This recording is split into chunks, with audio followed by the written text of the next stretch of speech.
Life is about hard work, endurance, and love. If you work hard to make your dreams come true, endure pain while fighting for it, eventually you will win success and love one day.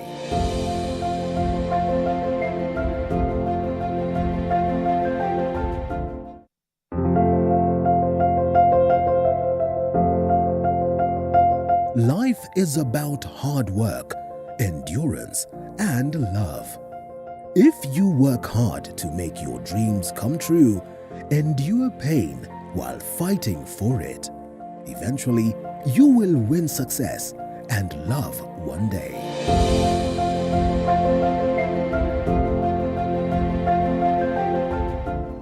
It's a beautiful Monday and it is World Water Day 2021.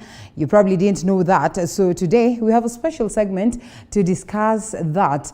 And as they say, water is life, and making it is such, it's actually a special, making it such a special commodity for us. And importantly, especially at this time of COVID-19. So we'll have that segment where we discuss matters water. We just get to know what progress has been done to ensure that every other individual in the world is able to access clean water. Away from that, we'll also be looking at matters beauty. We do not forget that beauty is very, very important. And so we'll be having that segment where we discuss matters facial. I mean, just what do? You go out of your way to ensure that you're looking beautiful. Some of these processes that you probably would look at as very expensive and not necessary, it is only good and fair to have them, done to you once in a while. Also, we take a look at the events of matters education, and today the examinations commence. We'll be having our education reporters down on ground to keep us up to speed as to what it looks like for the students down there, especially at this time when things are tough. Times are tough at this point of COVID-19. So yes, we'll give you updates of the same. And away from it, we also do not forget to discuss the politics of the day that characterize the state of the nation as at now. And so we'll be looking at what has culminated over the weekend, right from last week. We do not forget about Tanzania, even as we continue to mourn with them the loss of their very own father of the nation. And so we'll be looking at all this extensively. Keep it right here. We'll be having Honorable Jeremiah Kioni joining us for that conversation on the state of the nation, alongside the DG of Kisii County, that is Joash Maangi. So make sure that you keep it right here. Morning Cafe begins right now. My name is Linda Alela. The hashtag, as always, Morning Cafe at Linda_Alela TV47KE. Let's get it started. As always, you know what we do? We take a look at the papers. What has been captured on the papers, or what has been detailed on some of these papers: the People Daily, the Standard newspaper, and the Daily Nation. All these are the papers that we have, as always, exposed why COVID deaths are spiraling. That is one thing also we do not forget to speak about, just what informs this, especially at a time when the country is getting the vaccines on board. The AstraZeneca is what we have as a country. Many also arguing that even after getting the vaccine, there are likelihoods of someone, getting to that point where they are getting COVID-19 again. What informs this? We'll be looking at it as we proceed. We just get to know how the different counties have prepared themselves in terms of dealing with COVID-19, even some more. They call it the third phase, which does not look so friendly at all. So Kenya has been recording about 1,000 infections almost daily. What is this? What informs this? It's pretty much unfortunate. We also look at matters, money, and Treasury is out there seeking to get more loans or to incur more loans. Crisis at Treasury as it runs on empty, and it continues out here, as captured, to walk on thin ice as national coffers run dry amid growing expenditure demands that it cannot keep up with. We'll be looking at that. Member of Parliament Jeremiah Kioni will tell us what is happening at the capacity of the National Assembly in terms of deliberating on this. A story captured on page 4 of the Daily Nation. But also, South Africa's Harding is new Magical Kenyan Open champion. President Kenyatta presents the Magical Care Open Golf Championship. That is their trophy to winner Justin Harding at the current country club yesterday. Remember, this process had been there as from last week. The South African maintained his 2-shot lead at the top of the leaderboard of the win. And yes, the championship with a score of 21 under par. 263, a story captured there. As you can see, congratulations to him. Tainted politicians seek key seats in 2022. Politicians with active criminal cases and those accused of corruption or whose sources of income are unknown are tossing their hats in the ring. And that's a story captured on page 10, leaving us asking this question: just what are the processes of clearing these individuals for these particular seats? One thing that has been looked at as an unfortunate occurrence also, because then, in as much as they have terrible records, records that paint a bad picture on matters, credentials of them, then, I mean, in most cases you find that the IBC has cleared them. Even the nominated members of parliament, even those ones that have been appointed, passed through parliament for vetting. They are cleared, yet you ask yourself what really plays out in regards to ensuring that credibility is looked at, the aspect of integrity is looked at. Red flag over new BBI constituencies. The Kenya National Bureau of Statistics is proposing 68 additional constituencies instead of 70 that are captured in the BBI bill. A story captured on page 20, on page 5.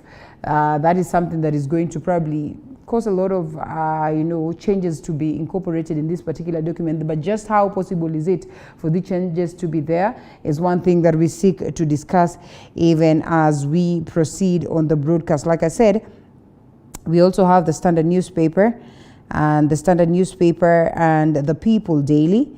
Let's briefly look at what the People Daily has in store. Yes, this should be the People Daily. Broke Treasury seeks about 125 billion loan. Money is supposed to fill budget holes ahead of next year financial year. Story captured on page 2.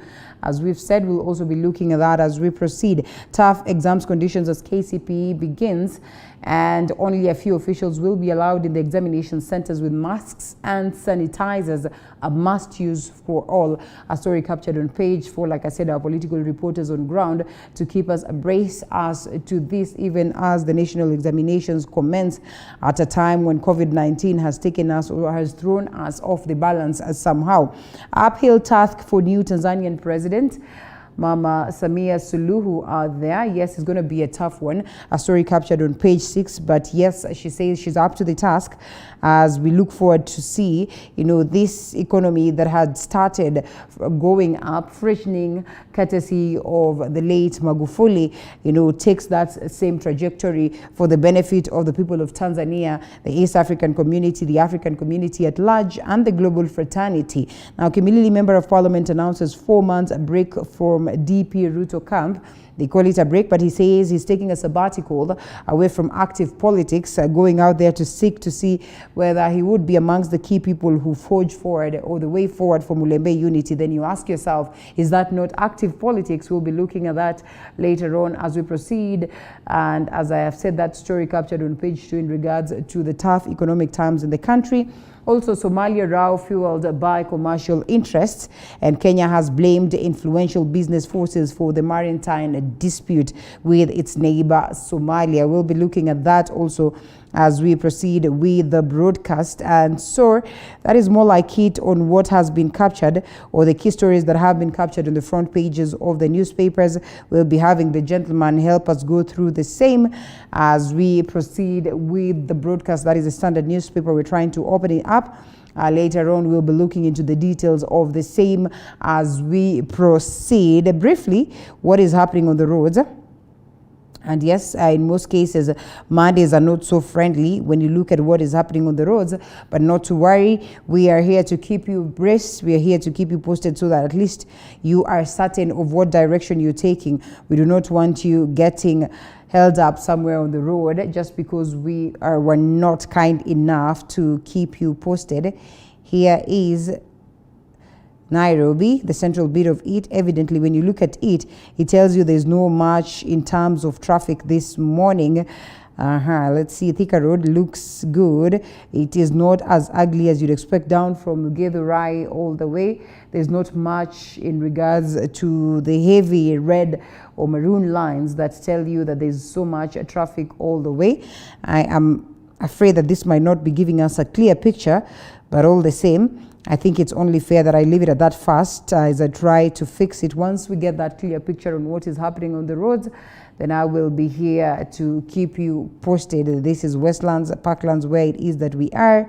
Yes, let's wait to see my IT guy fix that, and then I'll be here to keep you posted. Let's look at what my team has prepared for you. Last week, the country recorded its highest number of deaths in relation to the COVID-19 pandemic, 28 deaths in a single day. This number and the recent death of Kericho Deputy Governor Susan Kikwai now raising panic across the political class and the country in general, with Makueni Governor calling on the Health CS Mutahi Kagwe to ensure that he involves governors in all health drives related to COVID-19 as they join forces and encourage Kenyans to take the vaccine. In the past 7 days, the COVID-19 pandemic has continued to rock the country, with the highest number of COVID-19 related deaths being recorded on Friday at 28. And now the third wave, arguably the most dangerous wave of the killer virus, sending shivers down the spines of many, cutting across the political class, especially after the death of Kericho Deputy Governor Susan Kikwai, who succumbed to COVID-19 complications on Friday. The curve of the third wave, although similar to the first and second waves, is more steep and with a higher death toll, probably because there are more patients this time round and health facilities have been stretched thin. And now, Makueni Governor Kivutha Kibwana has asked the government to encourage more Kenyans to get the free COVID-19 vaccine, which is receiving apathy even among healthcare workers. Hiyo chanjo ya COVID-19 ya corona inatusaidia, na kila mtu akipata nafasi ya hiyo chanjo aende kwa haraka aipate. The positivity rate, especially among the political class, is slowly increasing, with the latest report being Meru Governor Kiraitu Murungi, who tested positive for the virus last week. Makueni Governor Kivutha Kibwana now urging the Health Cabinet Secretary Mutahi Kagwe to involve governors in all health drives related to COVID-19 so that the exercise gains momentum. Ninauliza Bwana Mheshimiwa Kagwe, waziri wa afya, kwamba magavana wahusishwe vilivyo, wawe mstari wa mbele vile vile katika kueleza watu tufanye hii chanjo, kuwa na drives ya hii chanjo ndio tuifanye kwa njia ya haraka. But even as the push for adherence to COVID-19 protocols and vaccine among Kenyans rises, healthcare workers in Kangundo Hospital, Machakos County, have protested over lack of protective equipment within their facility, with patients in most occasions forced to buy their own gloves before being treated in the hospital. Nilikuja huku jana, nikaambiwa hakuna kuhudumiwa bila gloves na hakuna vitu za kwenda theater. Kwa hivyo ni lazima ninunue. Na nilinunua gloves 2,400.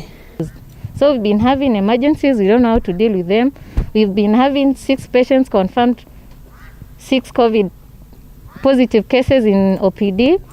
No space in isolation, so we're supposed to deal with those patients in outpatient, the same time dealing with other patients still in outpatient. No gloves, no PPEs. So how is it supposed to work? On Sunday, the Ministry of Health announced that 747 people had in the last 24 hours tested positive for the coronavirus out of a sample size of 5,145, raising the number of infections to 120,910. Sadly, 17 people had lost their lives, bringing the national COVID-19 death toll to 2,011. Ruth Mulandi, TV 47. All right, well, Archbishop Anthony Muheria of the Catholic Diocese of Nyeri has ruled out the Way of the Cross this year as the Lent period draws to an end. Now, this has been occasioned by the surge in a number of COVID-19 infections, as Mudhoni Minor explains. As the saying goes, when in Rome, do as the Romans do. Well, the Roman Catholic Church in Kenya is doing just that, keeping in mind the surge in COVID-19 infections lately.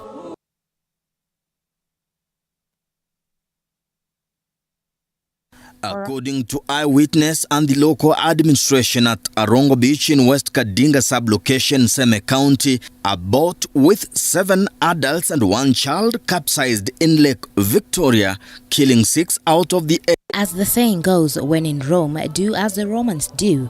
Well, the Roman Catholic Church in Kenya is doing just that, keeping in mind the surge in COVID-19 infections lately.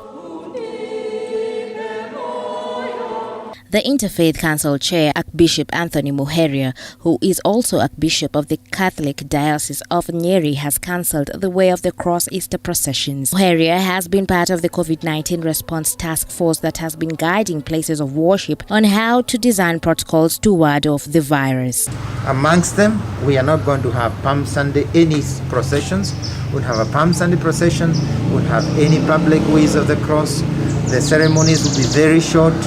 There will be very little movement within our places of worship, and we will try as far as possible to contain the numbers we have in our places of worship. Muheria urged religious leaders to rearrange their mass schedule to avoid overcrowding, proposing that the mass should be held for less than an hour. In addition, Muheria stated that no food should be served in funerals and no one should remove their masks during photo sessions or when addressing people using microphones. Funerals, there should be no food served.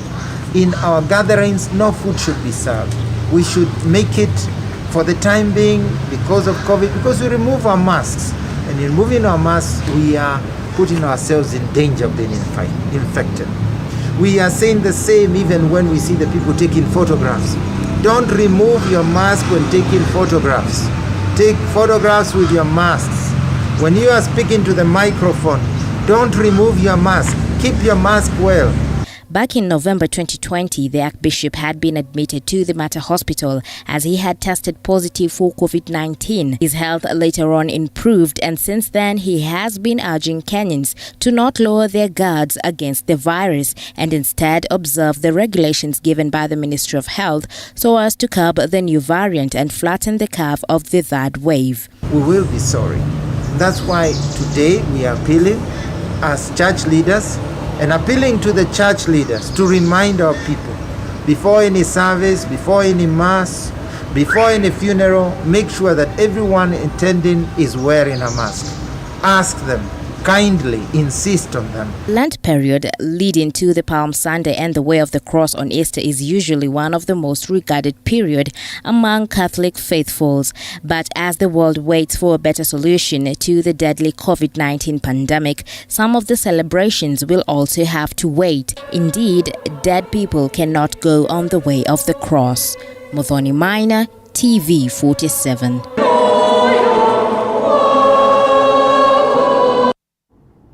All right, well, our apologies for the initial mix-up, and thank you, Modoni, for that. Now, 6 people have lost their life as the boat they had abandoned capsized along Arongo Beach in Seme Sub-County in Kisumu. They were part of the mourners who had traveled from Kasarani, Nairobi to attend a funeral. According to eyewitness and the local administration at Arongo Beach in West Kadinga sublocation, Seme County, a boat with 7 adults and 1 child capsized in Lake Victoria, killing 6 out of the 8. Sasa sisi tulikuwa kwa banda tukaona vile wanafanya. Dakika hiyo tukaona wanatoka wanaenda kutravel kidogo tu waone ndani ya maji. Walifika tu kiasi kidogo, hawakufika mbali. Kwa vile hawatakangi watu wafike mbali sababu ni wageni. Sasa walifika tu hapa karibu. Bila walifika karibu, sisi tukaona kama mama amesimama anataka kupiga picha. Tukafikiria ni kama kawaida. Kumbe aliload hiyo boat na ikazama. Ndio tukaanza kupiga kelele. Sasa walienda kuwachukua, kufika pale wakapata hao watatu wako juu. Huyu mtoto mdogo alikuwa anasink. 6 of them had traveled from Nairobi to attend a funeral ceremony of their bereaved colleague, and immediately after burial they drove to the beach 2 kilometers away and boarded a boat. One of the occupants stood to take a selfie, but in the process the boat lost balance and capsized. One of the visitors within that boat stood and She was trying to capture some elements in the water whereby they lose control. Fishermen who were on a fishing expedition responded to the distress call and managed to rescue 2 victims, retrieving 3 bodies from the murky waters of Lake Victoria on Saturday and 3 more on Sunday after long search. Grief replicated itself at the home of the deceased sixfold in a matter of hours. Walijipanga kutoka Nairobi wakasafiri na mwenzao kwa sababu ni comrade wao, wakasafiri wakakuja vizuri tu, tukaendelea na mazishi jana. Sasa hakuna mtu alijua nini imefanyika. Sisi tulikuja kugundua accident imefanyika baada ya wenzetu kufahamishwa kutoka kwa nini kwa maji kwa lake. The 2 who were rescued and taken to Manywanda Sub-County Hospital were John Kimemia Waweru and a young boy. Others who perished and their bodies taken to Oginga Odinga Teaching and Referral Hospital mortuary in Kisumu are Ann Ngondi, Monica Kibe and Rosley, whose bodies were retrieved on Saturday, while 3 bodies belonging to Cosmas Ngoina and 2 of the boat crew were retrieved by local divers earlier today. Efforts to recover bodies were delayed by darkness and heavy rains on Saturday. Safety along the beaches of the lake and along the Indian Ocean remains a challenge, as previous cases indicate lack of preparedness and equipment for rescue when such an accident happens. Lekishon Laban, TV 47. Well, may their souls rest in eternal peace. Now, the humiliating defeat of Urbanus Ngengele, UDA's candidate in Machakos senatorial by-election, seems to have deepened the disquiet in the newest political party even further, as UDA continues to establish grassroots and poise itself as the DP Ruto's wills to State House. Proponents of the party are seemingly becoming more skeptical day by day. A candidate who had expressed interest in running for the Juja parliamentary seat via UDA ticket decamped to Moses Kuria's PEP party, that is PEP party, after UDA announced it won't be fielding a candidate in the forthcoming by-election, as Mwangi Minor reports. UDA, kazi ni kazi, masla. Since it was launched on 8th of January this year, the United Democratic Alliance Party has been selling itself as a party of the common mwananchi, with over 50 members of parliament and senators inclined to DP Ruto attending the launch. The party is ostensibly Ruto's preferred vehicle for his race to State House next year. Ruto and his brigade has already hit the ground running with the Yellow and Green Party with the mantra kazi ni kazi. But as the days go by and UDA's continuous humiliations in by-elections, the disquiet and skepticism with the party can only grow deeper. The party, which has extensively borrowed from Tanzania's Chama cha Mapinduzi, is seemingly not bringing everybody together on board, as its chairman Johnston Muthama had promised during its launch. We don't fear to be challenged, but we want to say that we are going to demonstrate that we have the capacity and we are in a position to unite Kenyans.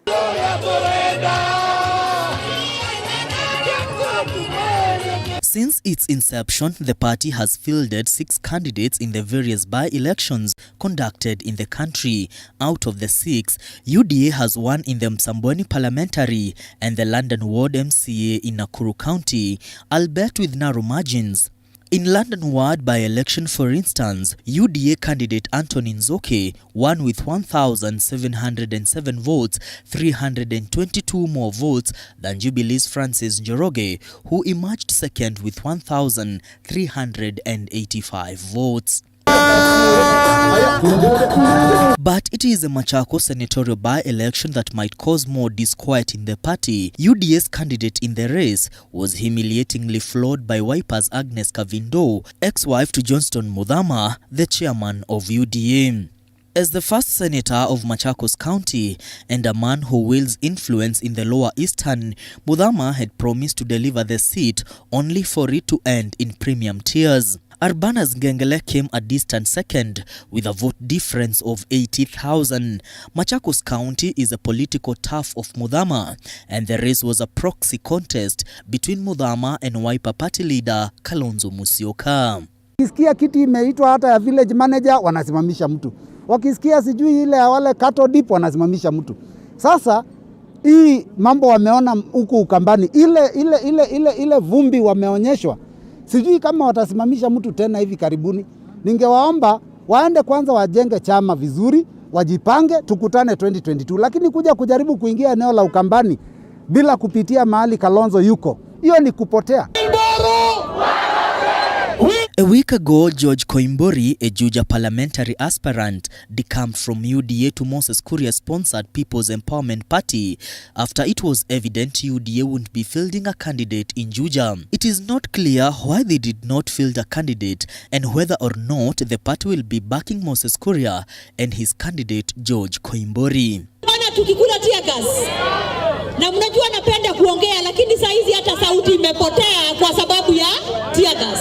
Sunday afternoon, Kimilili MP and DP Ruto's full soldier Didmas Barasa announced that he will be taking a 4 months break from Tanga politics to reflect on his political journey. Didmas, a Jubilee Party MP, and DP Ruto confident may be juggling to decamp from UDA or hold himself to the party. Everybody in this country knows that Didmas Wekesa Barasa subscribe to the ideals and ideologies of the Hustler Nation. I have not left the Hustler Nation, but I am taking a 4 months sabbatical leave. I say so because I want to play the role of an arbiter to be able to bring different warring political factions within Bungoma to be able to sit on the table to amalgamate their vision that have always divided them for this region so that we can agree on a common front.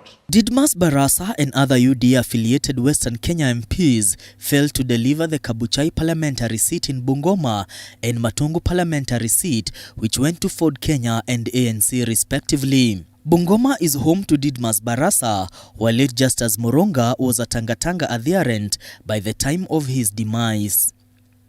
In Matungu, UDA's candidate Alex Lanya came a distant third with 4,000 votes against ANC's Oscar Nabulindo, who helped ANC retain the seat with 14,000 votes.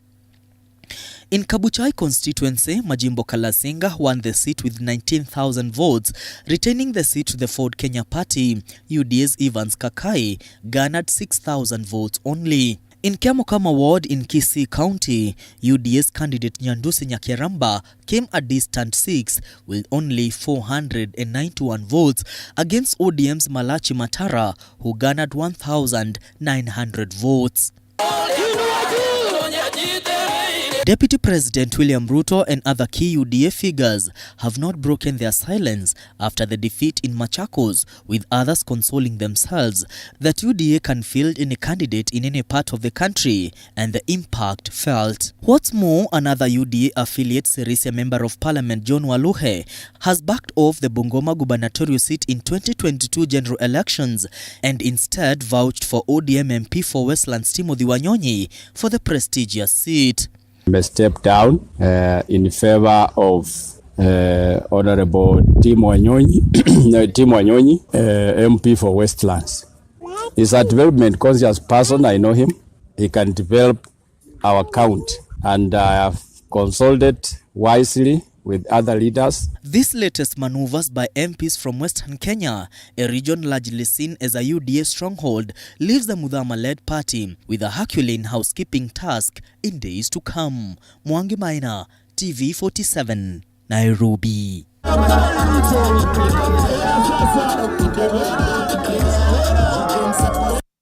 And still on politics, the Amani National Congress Party, ANC, is set to begin its countrywide recruitment of new members across the country beginning April this year in a move aimed at strengthening the party nationwide ahead of a major transition that is expected to take place within the party and restructuring the party both at the grassroots and at the national level, as Micah Gungu tells us.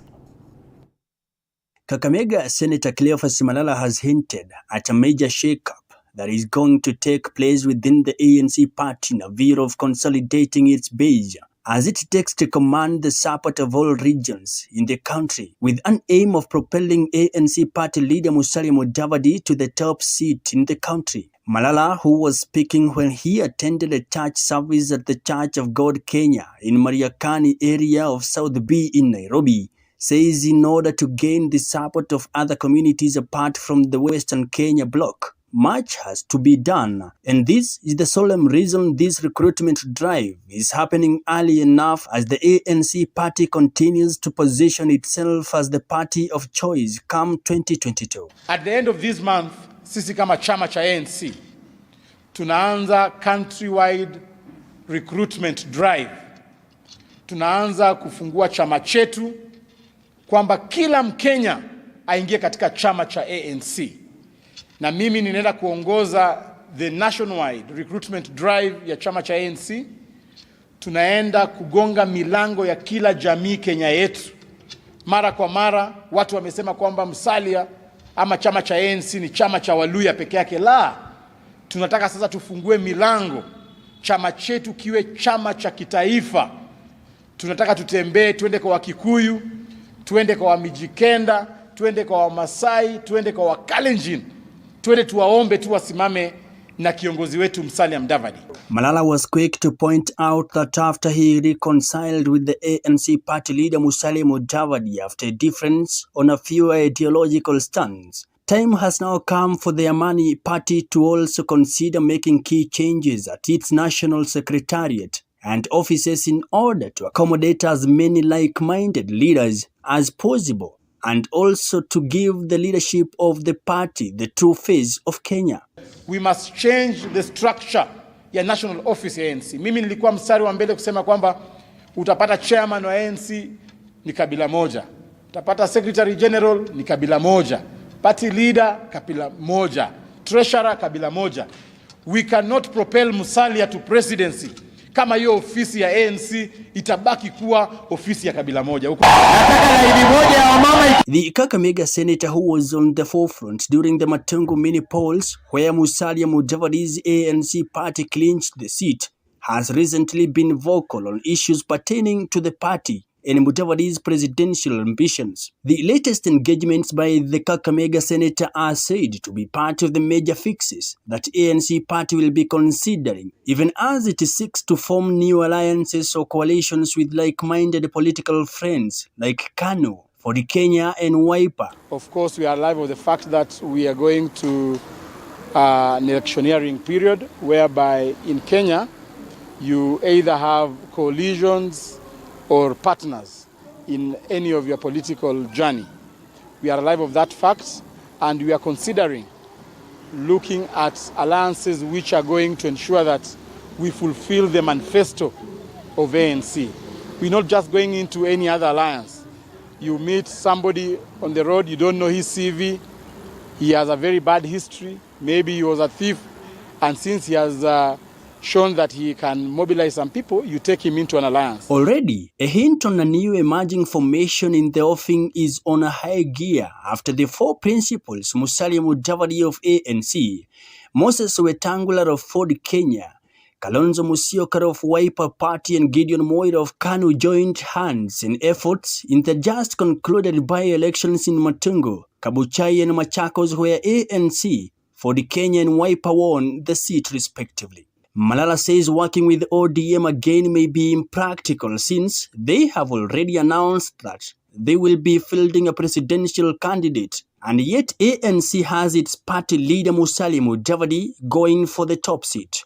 For TV 47, I'm Mike Kagwanga. Well, as the race to State House gears on, communities around the country are regrouping to have a shot at the presidency. In January this year, the Kisii Council of Elders met to deliberate their plans for the community ahead of the general polls next year, picking Interior Cabinet Secretary Fred Matiang'i as their official spokesperson. The Super CS, who seems to be enjoying President Uhuru Kenyatta's support, is said to be giving possible presidential candidates from across the political divide jitters as he continues to hold his cards closer to his chest. But what would a Matiang'i presidency look like? And of course, we look at that game plan 2022 as President Kenyatta's favorite CS is in the race or is likely to be in the race to succeed him. Interior Cabinet Secretary Dr. Fred Matiang'i's political star has been shining since his appointment to President Uhuru Kenyatta's cabinet.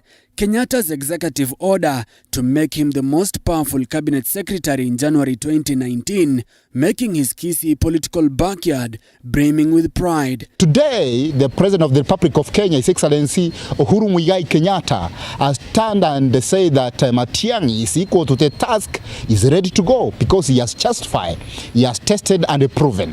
Mambo ya security yako sawa, unajua ukisaidia watu ukiwapea kazi wanajisaidia wenyewe, hiyo ndio tunaweza jifunia kwamba huyu hata tukimsupport akwe rais anaweza kutusaidia. In January this year, the Gusii Council of Elders met in a 4-hour closed-door meeting in the outskirts of Kisii town to crown Matiang'i as an elder and the official spokesman of the South Nyanza community. I want to make him a Kisii elder and also subsequently, therefore, also urged us that he therefore must also become our spokesperson, and we all agreed. Tumekubaliana nao kwa sababu kama Mkisii tumekuwa tunaongea sauti mingi. Sasa hata mtu ya nje hawezi jua nini msimamo wetu ni gani. Naye pia kutoka nyumbani tumpatie nguvu ya kutosha ili atekeleze yale maneno ambao yatakuwa ni mazuri na makubwa katika jamhuri yetu ya Kenya.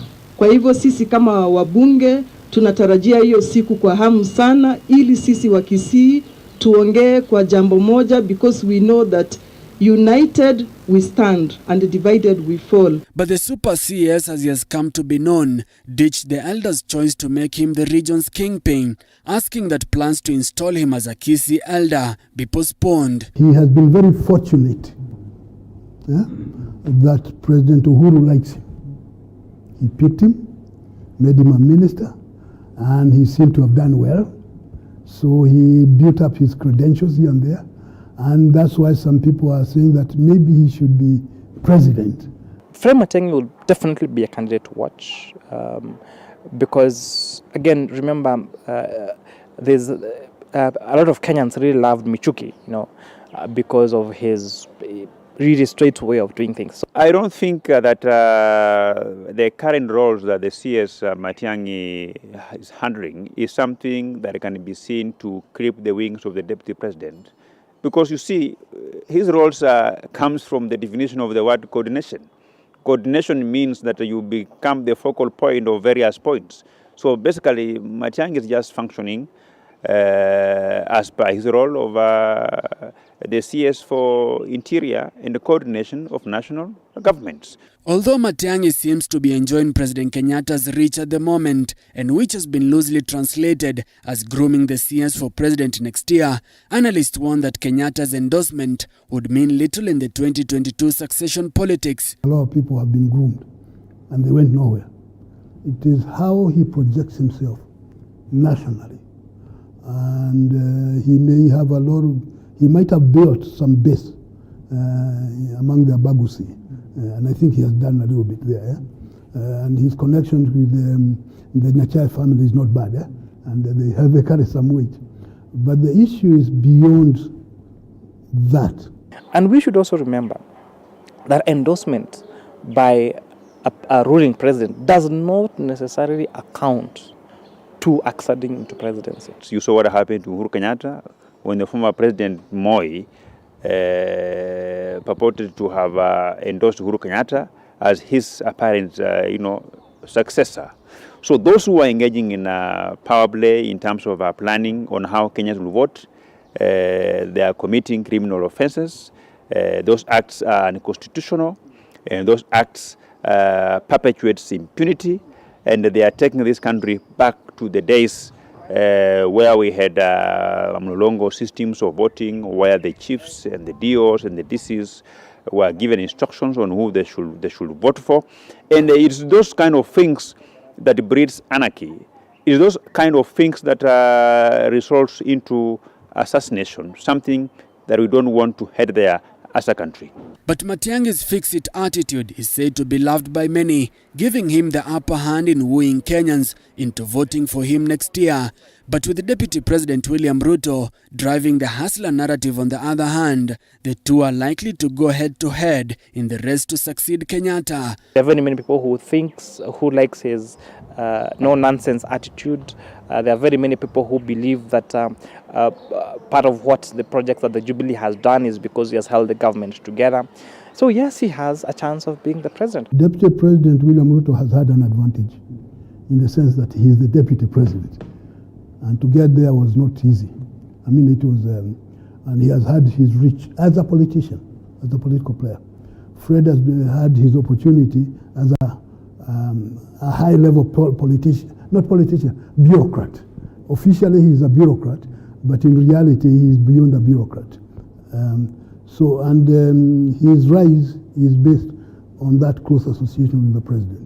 With President Kenyatta's support and his Kisii bedroom locked, Matiang'i's headache would be to match Deputy President William Ruto's national influence, analysts indicating that the no-nonsense CS could easily dethrone Ukambani's Wiper Party leader Kalonzo Musyoka and ANC's Western Kenya heavyweight Musalia Mudavadi, both of whom have declared their interest in the top seat. But if I would rate, for example, someone like Kalonzo Musyoka and Musalia Mudavadi against Fred Matiang'i, I'll say Fred Matiang'i has an edge because he cuts across the ethnic divide. That very few people remember that he's Kisii, you know, and I think the same thing that not many people remember that William Ruto is a Kalenjin. Now we are calling him Mr. Hustler, and that gives him an edge. Now, so Matiang'i has a chance to do that. How far he will go, we do not know. Well, luckily we have the DG of Kisii County this morning, so he will be telling us what he would say about the Matiang'i presidency if it is to sail through. Thank you so much, Musa Salah, for that overview of events, especially at this point when every other community is geared up towards, preparing their own for the presidency. So we'll be looking at that later on. But first, what's important is the situation in the country in regards to having our students taking their national examinations. And so we have Mariam Mocharo from the coast on standby to keep us abreast as to what the situation looks like. It's 6:45 in the morning. What are the preparations so far? What is taking center stage there, Mariam? Witness the start of these national examinations, and also to reassure everybody that the examinations is intact. The examinations has been securely prepared, securely transported to the containers, and we are here to advise our colleagues, the center managers, to continue the process of securing the examinations.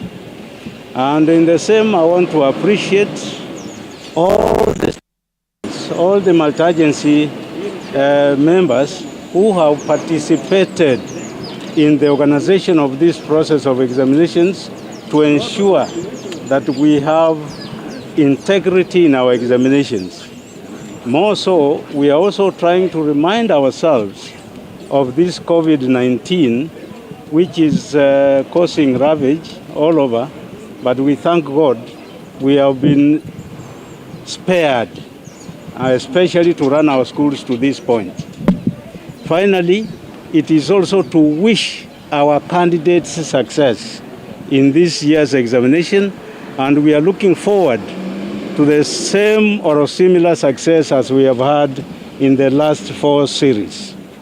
Otherwise, I also want to thank the press for the support you have given us in the process of preparing these examinations.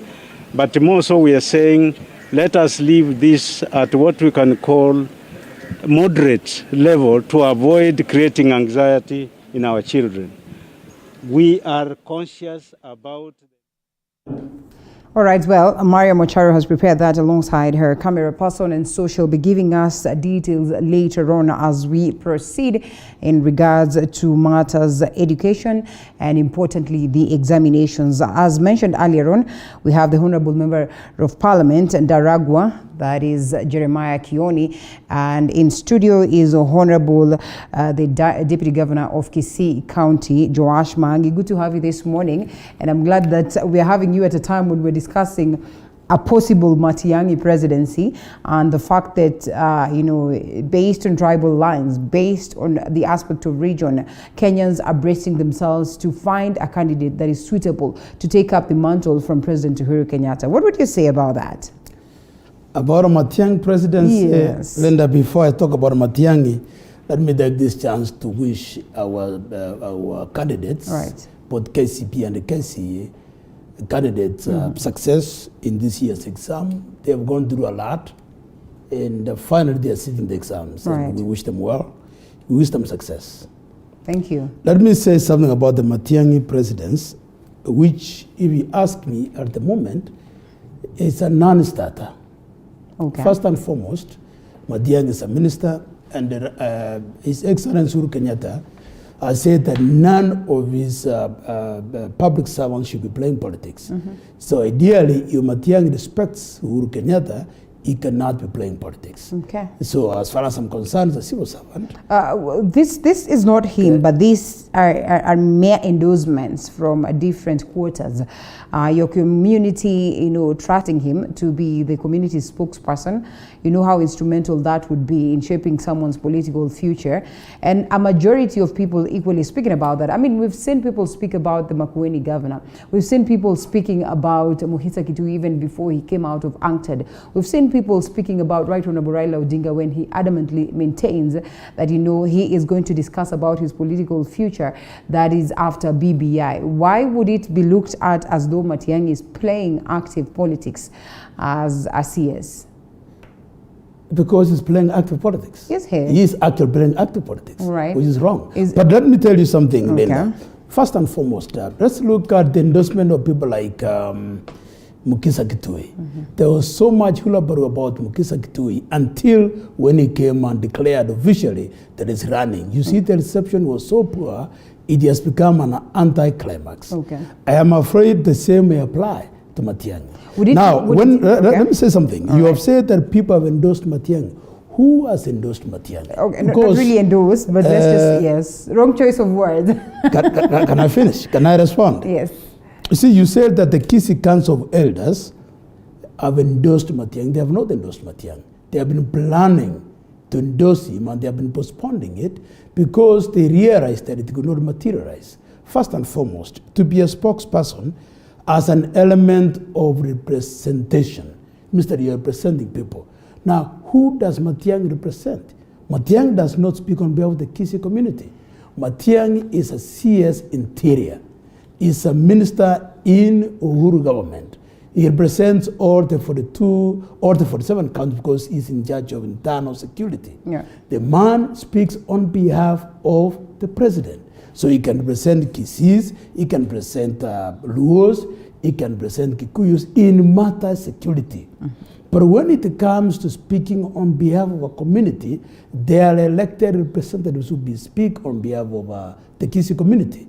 The senior most leaders from Kisii community at the moment will be my boss, Governor Ngwai, and also my senator, Professor Ongeli. Those have been legitimately elected, and therefore they can speak on behalf of the Kisii community. When it comes at the constituency level, we have elected members of parliament who speak on behalf of those constituencies. When it comes to ward levels, we have elected MCAs who speak on behalf of those MCAs. When time will come, when the Kisii community will decide to speak with one voice, they will pick one of the elected leaders. But if they choose to pick a non-elected person to speak on their behalf, then the elected leadership will sit down. The elected leadership will sit down and pick one to speak for them, because the elected leaders are the ones who have been constitutionally mandated to speak on behalf of the people of Kisii. Now, a minister cannot speak for us, because a minister, let's say, Linda, for argument's sake, let's say that we are going to negotiate for a seat on the high table in the national government. And Musalia Mudavadi comes from Western, okay, as a representative of Western. Cho comes from the coast. Raila comes from Luo Nyanza. Kalonzo comes from Eastern. You see, none of them is a minister. They'll be speaking and representing the interests of the people, which may be contrary to the wishes of the president, which maybe is possible. Because it's politics. But now, if Matiang'i sits there, he cannot go against the wish of the president. Matiang'i will be speaking for the president. So he cannot be speaking on behalf of the Kisii community. And so it was not proper for the other side, that is in Mount Kenya, to go for Justin Muturi, Speaker Justin Muturi? Justin Muturi is a speaker. He's a politician. Also in this case, he's a politician. It's a fair ground. Yes. Do you suppose there are instances where maybe the Kisii community would want to speak differently from what the president would speak, and therefore if Matiang'i should be the figure to represent them, then it would go contrary? Yes, yes. It may reach a time when the Kisii community may choose to speak differently from what the president is speaking. That's when it comes to election. Now, if, for example, the president endorses a candidate that the people of Kisii do not feel that, will have cater for their interest, they may choose to go to a different party. Now, look, right now people are saying that the president is endorsing Musalia Mudavadi group. Now, Kisii is in Nyanza. Yes. So, historically, Kisii has leaned towards Raila Odinga. Now, of late, of course, William Ruto is eating a great chunk of especially the Kisii community. Okay. So, the Kisii community is going to lean either towards Ruto or towards Raila. Now, if Uhuru endorses Musalia Mudavadi, then the Kisii community will definitely go contrary to the wishes of the president. Okay. Now, in that case, Matiang'i cannot speak for us. The Kisii community is growing. That is the reality, even in numbers. Yes. And one thing that would be instrumental is to see a strong leader culminating from that area. As many would argue, Matiang'i has done so well. And so in this case, there would be that need to forge the way forward as a Kisii community in terms of unity and all that. Do you suppose that this then would also be, the formation of the elusive Kisii community, as has been witnessed, at these sides of Western region, as has been witnessed in Ukambani region? There's not been so much of unity that would probably help push forward the agenda of the Kisii community at large. And before you respond to that, maybe I will loop in Mheshimiwa Jeremiah Kioni, who is on standby via Skype. He's the Member of Parliament, Daragwa. Good to have you, sir. Thank you, Rita. All right. What do you make of a possible Matiang'i presidency? Every Kenyan has a right and opportunity to take on any office. It's really a question of who can be able to bring the votes together. So Matiang'i has a chance. I don't want to disqualify him from any position because of him being a minister. In any case, being a minister is an added advantage because it helps you almost have a head start in the sense that you know how the executive functions and you have perhaps the advantage of the system on your side.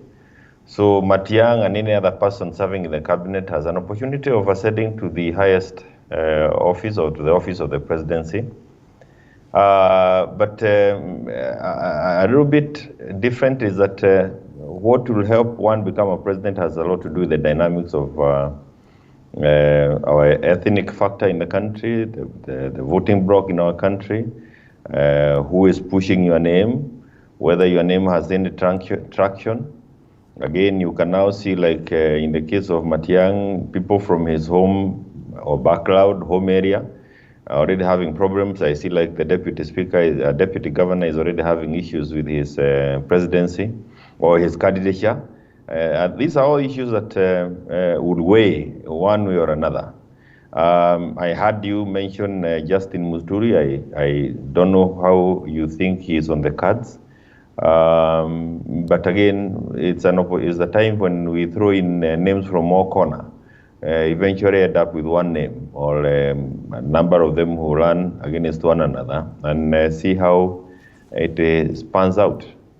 All right. Well, Mheshimiwa, thank you so much for that. We still get into more details of the same, but that should be after this short break, Mheshimiwa.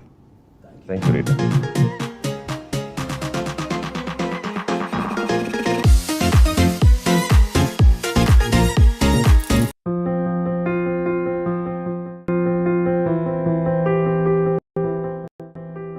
They say the way to the heart is through the stomach. This month of love, Throwdown shares with you those amazing food ideas for that candlelit dinner and picnic date.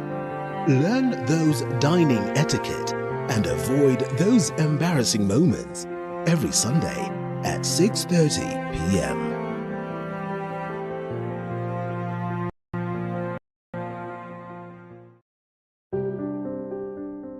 What's the perfect way to kickstart your day in the morning? Well, apart from having a healthy breakfast, the Morning Cafe is all you need. We will inform you on what's happening on the roads, dive deeper into the newspaper. I have to fight the order. Yes. Did you know that your greatest wealth is health? Then we start eating right, and that's what I do in my clinic.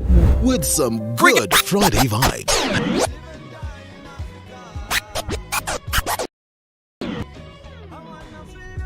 The Morning Cafe with Linda Alela, Monday to Friday from 6 a.m. to 9 a.m. only on TV 47.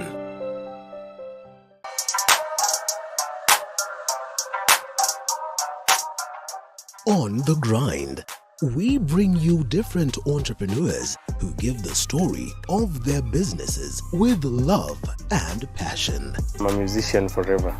This is something that is inborn. It excites me each day. It's a field that has always excited me. Because when you show love to your business, it will show love to you.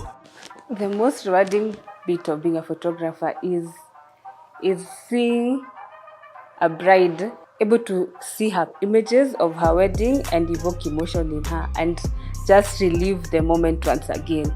Get to hear these stories and so much more every Monday at 7:30 p.m.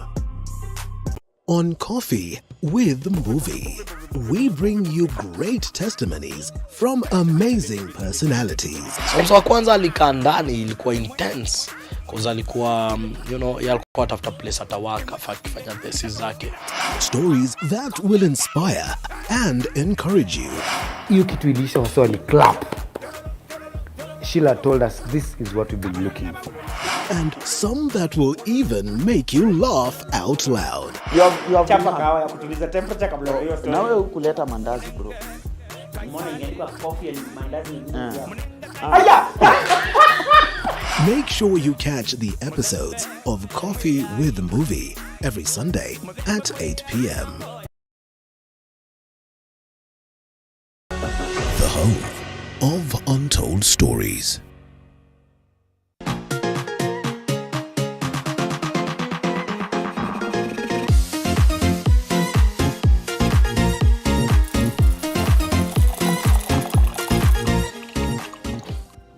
Well, the hashtag is Morning Cafe at Linda_Alela is my Twitter handle, TV47KE. You can drop your comments there. We get to sample them as we proceed. Still with me, Honorable Member of Parliament of Ndaragwa constituency, that is Honorable Jeremiah Kioni, and the Deputy Governor, Kisii County, Honorable Joash Maangi. Back to you, Mheshimiwa, in regards to just forming a formidable force from the Kisii County in terms of unity, in terms of having a space and chance to front their own. Linda, you know, there's this mistaken belief that Matiang'i is popular in Kisii. Okay. If Matiang'i was popular in Kisii, then he would not need to arrest Maangi, Osoro, Omwando, and even MCAs whenever the president comes to Kisii, so that he can silence his critics, so that he can make everybody think that he's so popular in Kisii. He would not. The fact that every time the president comes to Kisii, he must make sure that he silences his critics to make him look like he's popular is an indication that he's not popular. Now, let me ask you, if Raila goes to Luo Nyanza, he does not even need security.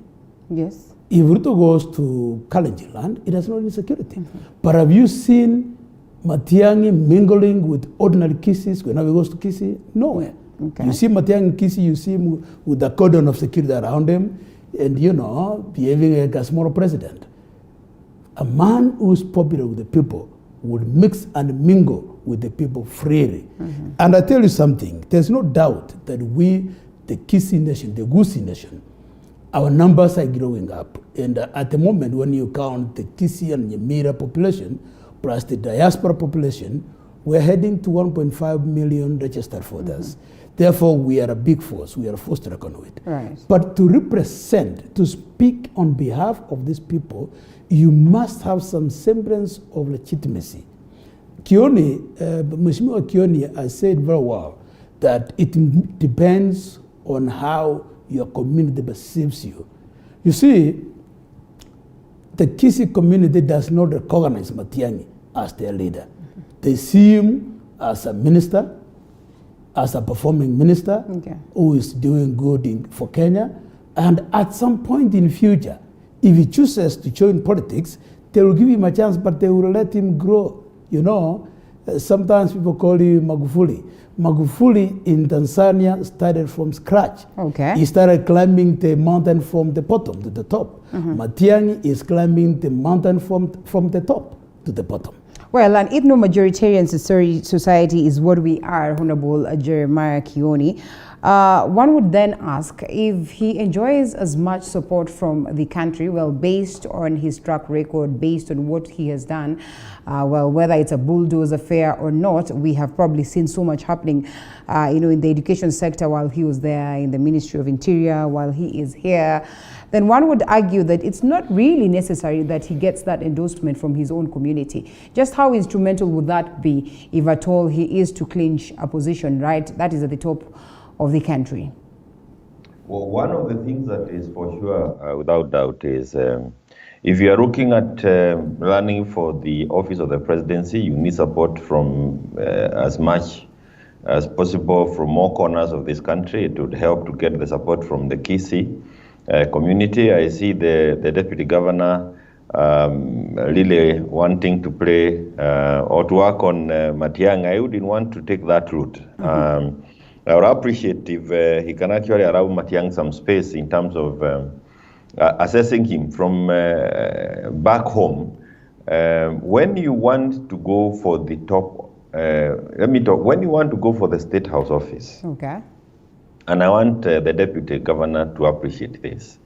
It is not just how your community looks at you, it has a lot to do more with how the country looks at you. And then you can go back home and convince your own people. Because if you don't have support from across the country, you are not likely to go anywhere. Even like the names he has thrown around for those who are now perhaps occupying different offices in Kisii, they need to have occupied the imagination of Kenyans. Otherwise, 1.5 million votes, when you're looking at a voting block of about 12 million, how can you start thinking of bargaining for a position, a national position, without having a national profile with only 1.5 million votes? So, but let me say this. Let me move the debate and say this. The ticket of Uhuru Muigai Kenyatta and William Ruto, which came to us in 2013, was defined by the ICC. And we as a country decided on one thing, and we all agreed, essentially quite a number of us agreed, at least a majority, that we needed to deal with the ICC issue. We needed to move to help our brothers, our sons, come out of the ICC. We needed to deal with it as a country and then deal with the issues domestically. And where we are today is that we are essentially out of the ICC. It is an issue that is by and large behind us. And as we look at 2022, this is an issue that you'll find it on the table quite a lot, because we want to say, going forward, we want people who are going to tell us how do they get money in people's pockets. After the first term of Uhuru and William, The second term, Jubilee has really developed this country, delivered on infrastructural development, roads, electricity, and such. Heavy projects. But you'll hear from Kenyans that they are now yearning for getting a little more of the coins in their pocket. And that is what is likely to define the 2022. Secondly, all right. It is what the deputy governor has said, that in Kisii they have 1.5 million votes. In if you talk about the Kikuyu community, we have almost 35% of the vote. Yes. And if we have 35% of the votes, what I think the governor will be looking at is that if you have 35% of the vote and you're looking at 50 plus 1, you have to look at a person who can command this 35% plus now the other 16%. Yeah. So even as you are looking at, now this is why I think even the throwing of Muturi's card on the ticket from the angle that if it was the president that he was thinking about, he must have approached it from the wrong angle. Okay. This is an equation that is going to play. And if you ask me from the Mount Kenya community, I'm actually looking at a Kikuyu person, a person coming from Mount Kenya, with the 35%, and looking out with the other communities and saying, who are these others we can come together and get 50 plus 1? Then we are talking about the presidency. That is the way but you cannot talk about Mutuli being a running mate to Justin, and he is the one with the 35%, that arrangement must be well thought out. Otherwise, it can easily become a cropper. Okay, well, and before you ask me the next question, let me concur absolutely with what Kioni is saying. If Mount Kenya has 35% of the vote, and the Western has a sizable chunk, so it cannot be that, they say it is the small river that joins the big river. So where does Matiang'i come from? Small river? Exactly. Okay. So then he is the one to join the one from the big river. So if he is dreaming that someone from the big river is going to join him as a small river, then it's not being realistic. Are you crushing the hopes of the marginalized, as they would call, the hopes of regions and tribes that do not have the numbers? Are you crushing their hopes in this case? I am being realistic. Okay. Politics is real. So in this case, it's as good as a dream. Politics is real. Numbers. And politics is numbers, and politics is local. Okay. Yes. So why would we then have sentiments coming across from leaders in regards to the Kikuyu presidency? We all acknowledge the fact that they enjoy the numbers. So what is wrong if we have a Kikuyu president today, after Uhuru another one, and another one, and there's another one? There's nothing wrong. If he's able to craft a coalition that will work, there's nothing wrong. But what happens normally, if Kikuyus are at 5%, remember, we have 65% out there. Yes. So this 65% can come together. That's why future governments are going to be more coalition governments. So if another area, for example, if the Kambas and the Kalenjins come together, or if the Luos and Kambas come together, Luos and Luyas come together, there'll be more than that 5%. So we are going to look at coalition governments. We are going to look at these regions coming together and presenting their candidates who then can traverse the country to look for votes. But you must start from somewhere. And that's why I say Matiang'i's candidature comes a cropper, because he does not control even Kisii alone. So, yes. This is interesting because it's none other than the deputy president. You heard him say the other day that the presidency, when the president said at Mururu that it cannot be two communities running the country throughout our lives, right? The DP actually countered that narrative and said it is not two communities that have been elected, it's two individuals coming from different communities.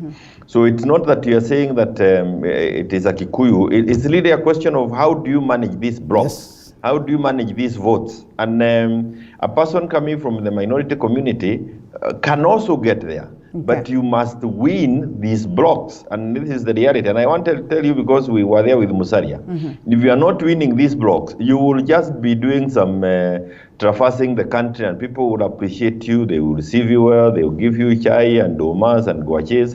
But when it comes to now casting the vote, they will be clear in their mind as to what, you don't have to deal with a lot of theories. This is now being a realist. You have to deal with and I can tell you, even the DP has a and this DP understood this. This is why he came and camped. He has been in Mount Kenya for the last 3 years, really confusing our people. Why do you consider that confusing if you acknowledge that it's... Why would you want to consider that confusing? I wanted to clarify, confusing our people because he came with propaganda. Okay. He did not come with something that could last beyond the 3 years. Look at the way it is falling apart now. And you can only use propaganda when you are voting tomorrow. But when you have 3 years, 4 years down the line, when the leaders will come and expound on issues, for example, like BBI, why would he come and trash BBI in our area? Why would he come and tell lies about it in our area?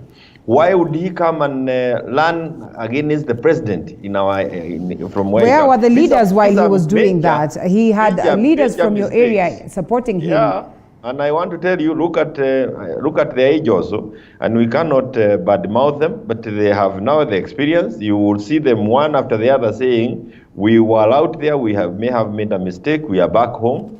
Let us now listen together." And that's what we are saying. Come together. Let's listen together.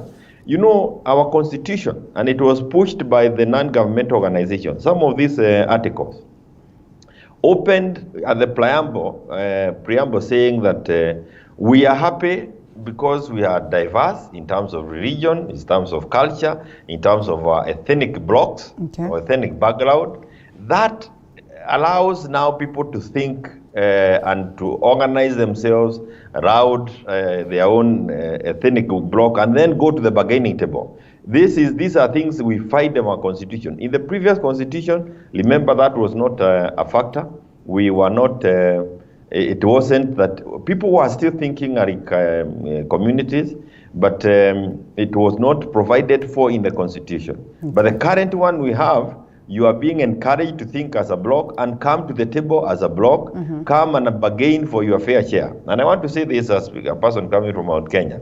And I think when you saw us reaching out, some people misunderstood us. Right. It is clear to us that, and this is why the Kikuyu Council of Elders started reaching out to their communities long ahead of the time, because you can tell where are we headed to 2022. It is the communities that you are going to work with. We will be happy to work with Kisis, with Ruos, Luyas, and see what kind of coalition government we can put on the table. But again, what is the strength that you are bringing to the table? Yes. Well, multipartyism has not been so friendly, and so you know, this is probably a strengthening of it or an extension of the same when we speak about coalitions. Just how instrumental are they going to be before we come to discuss on the UDA and how a majority think it is crumbling down, and how fond some of you are of the Deputy President and the fact that it is not all rosy in Jubilee for him? Coalition first. Now, first on coalitions, I think coalitions have become the new reality. As Kioni put it, each region, each community is going to organize itself, and then they'll come to the negotiating table. Now, whoever will become president, it will depend on how well you negotiate with these regions and these communities. So if, for example, I don't deny that somebody from the minority community can become president, somebody from Kisii can become president. But it depends on how you negotiate with these other communities. Before you negotiate with these other communities, but you must have a base, you must have a block. That base, that block is what Matiang'i lacks. Okay. So nobody's going to take him serious.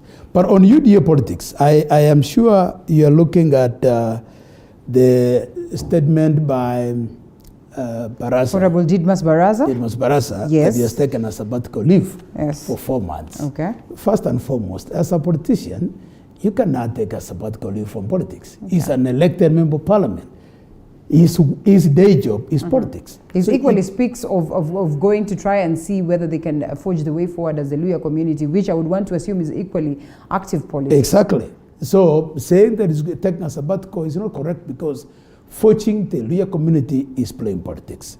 But I want to say that you won't see a lot of this coming. Many people want to do that. Do you know why? Because politics, as I said, is local. Other than supporting the deputy president for presidency, Didmas Barasa also wants to be elected as a member of parliament. Now, for you to be elected, you must play politics that does not alienate you from your community, does not alienate you from the people who won't vote for you. Okay. Now, if Didmas Barasa feels that his politics is alienating from the people who elected him, then he must go back and rethink. So I don't see anything wrong with that. How long has it taken for him to realize this? Well, it doesn't matter how long, better late than never. Okay. But I'm telling you, you won't see a lot of that happening, both on the Kieleweke side and the Tangatanga side. There are people today who are in Kieleweke who are going to wake up and realize that, wait a minute, the community I come from supports Tangatanga. They're going to go, they'll go back to Tangatanga. They'll switch places. Now, if you come from a community that seems to favor the Tangatanga kind of politics, and you are in Kieleweke, you won't switch. Now, if you come from a community that favors the Kieleweke type of politics, and you are in Tangatanga, you will switch. Because remember, you get elected to represent your people. Okay. Now, if your people are dancing a different tune, and you're dancing a different tune, all you can do is to try to convince them to dance to your tune. Now, if you're not able you to realize that this community wants this kind of tune, and you want to represent them, then probably you have to dance with them. So that's why I am sure that what Didmas did is nothing new. You won't see many people doing that. Now, does that mean that these politicians are not principled? No, that's not true. If you look at the American politics and you look at states, we have states that are traditionally blue, meaning they are Democrats. And there are those that are traditionally red, meaning that they are Republicans. But politicians who go to seek election in these states, some are Republicans, some are Democrats. And what happens that it depends on how you sell your ideas to them. Now, if you realize, for example, Michigan, which is a traditionally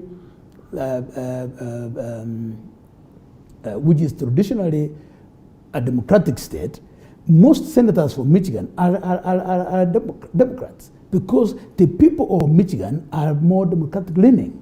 If you go to Texas, which is traditionally a Republican, most senators from Texas have always been Republicans because you dance to the tune of your people. Because if you are going to represent the interest of your people in Parliament or in the Senate, then you must be able to speak to them.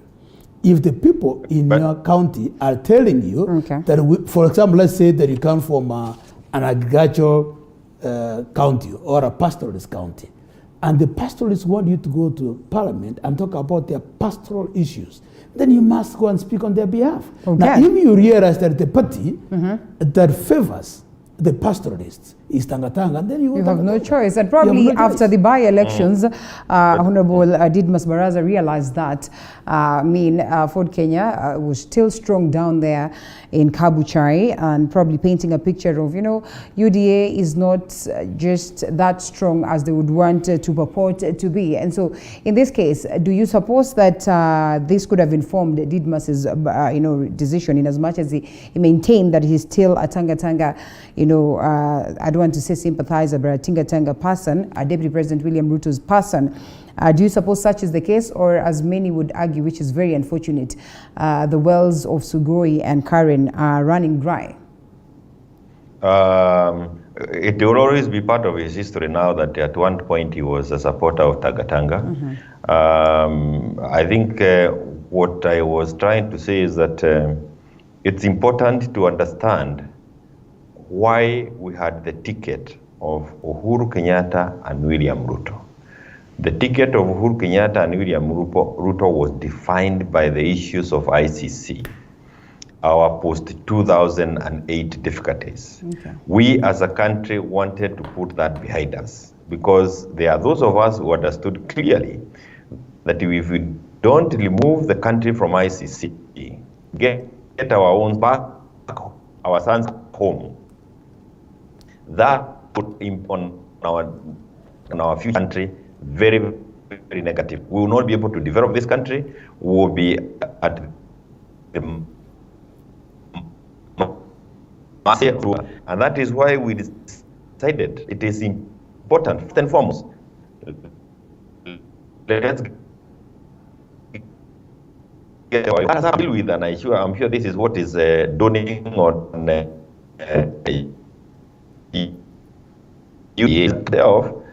must deal with. For example, we might need to fix your audio first, Mheshimiwa. Kindly allow us to work on that. Meanwhile, we come back to the DG. And such is the case, the conversation on ground. And it's really unfortunate that some could be propaganda, but also sometimes it holds water. And many have started arguing that probably the DP started a little bit early. You've heard Jeremiah Kioni mentioning that, yes. That, you know what, 3 years before, why would you want to go out there and start trying to find ways of capturing, you know, the interest of other communities and all that, or, you know, the support of the same. And so in this case, maybe he started too early. The wells are running dry, and it could be a little bit tough for him to be able to sustain these highly contested, you know, elections, or so to speak, or sustain these campaigns that are quite on the high. So in this case, the likes of Didmus would have realized that, and now they change tact. I doubt. Of course, politics requires some money. Mm-hmm. And because even if you argue that you don't need money, but you still must fuel your car, you must move from point A to point B, and that requires finances. But I do not think the budget of Didmus or many more who will come and go will have, I don't think there's a lot to do with money. It has more to do with the base. It has more to do with the realization that if I am want to present my people, and my people are leaning this way, maybe I need to lean with them. And that's why when he says that he's going to go back and do more soul searching, I think what he's saying is that, hey, let me go and check my people what they want me to do. Okay. Now, does that mean that politicians don't have principles? No. If you come like me, as a Kisi, I come from Kisi community, which does not vote using their hearts. They vote using their brains. Okay. Kisis are known to vote using their brains in the sense that they make an objective assessment. Now, if you want to win an election in Kisi, you must appeal to the people of Kisi in what their interest is. Okay. You must find out. Now, if you realize that the interest, and you see, Kisi is a swing fort, it's a swing block. It can go either way. So, in fact, in Kisi, you can sell anybody.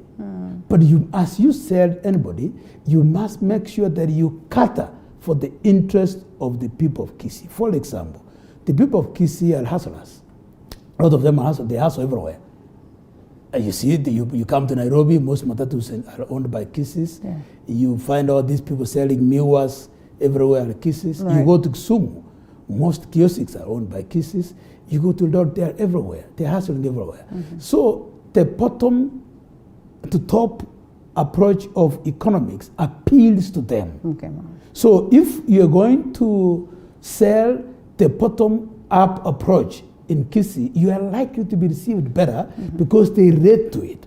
But if you go to sell the dynasty approach to Kisis, they will not listen to you. All right.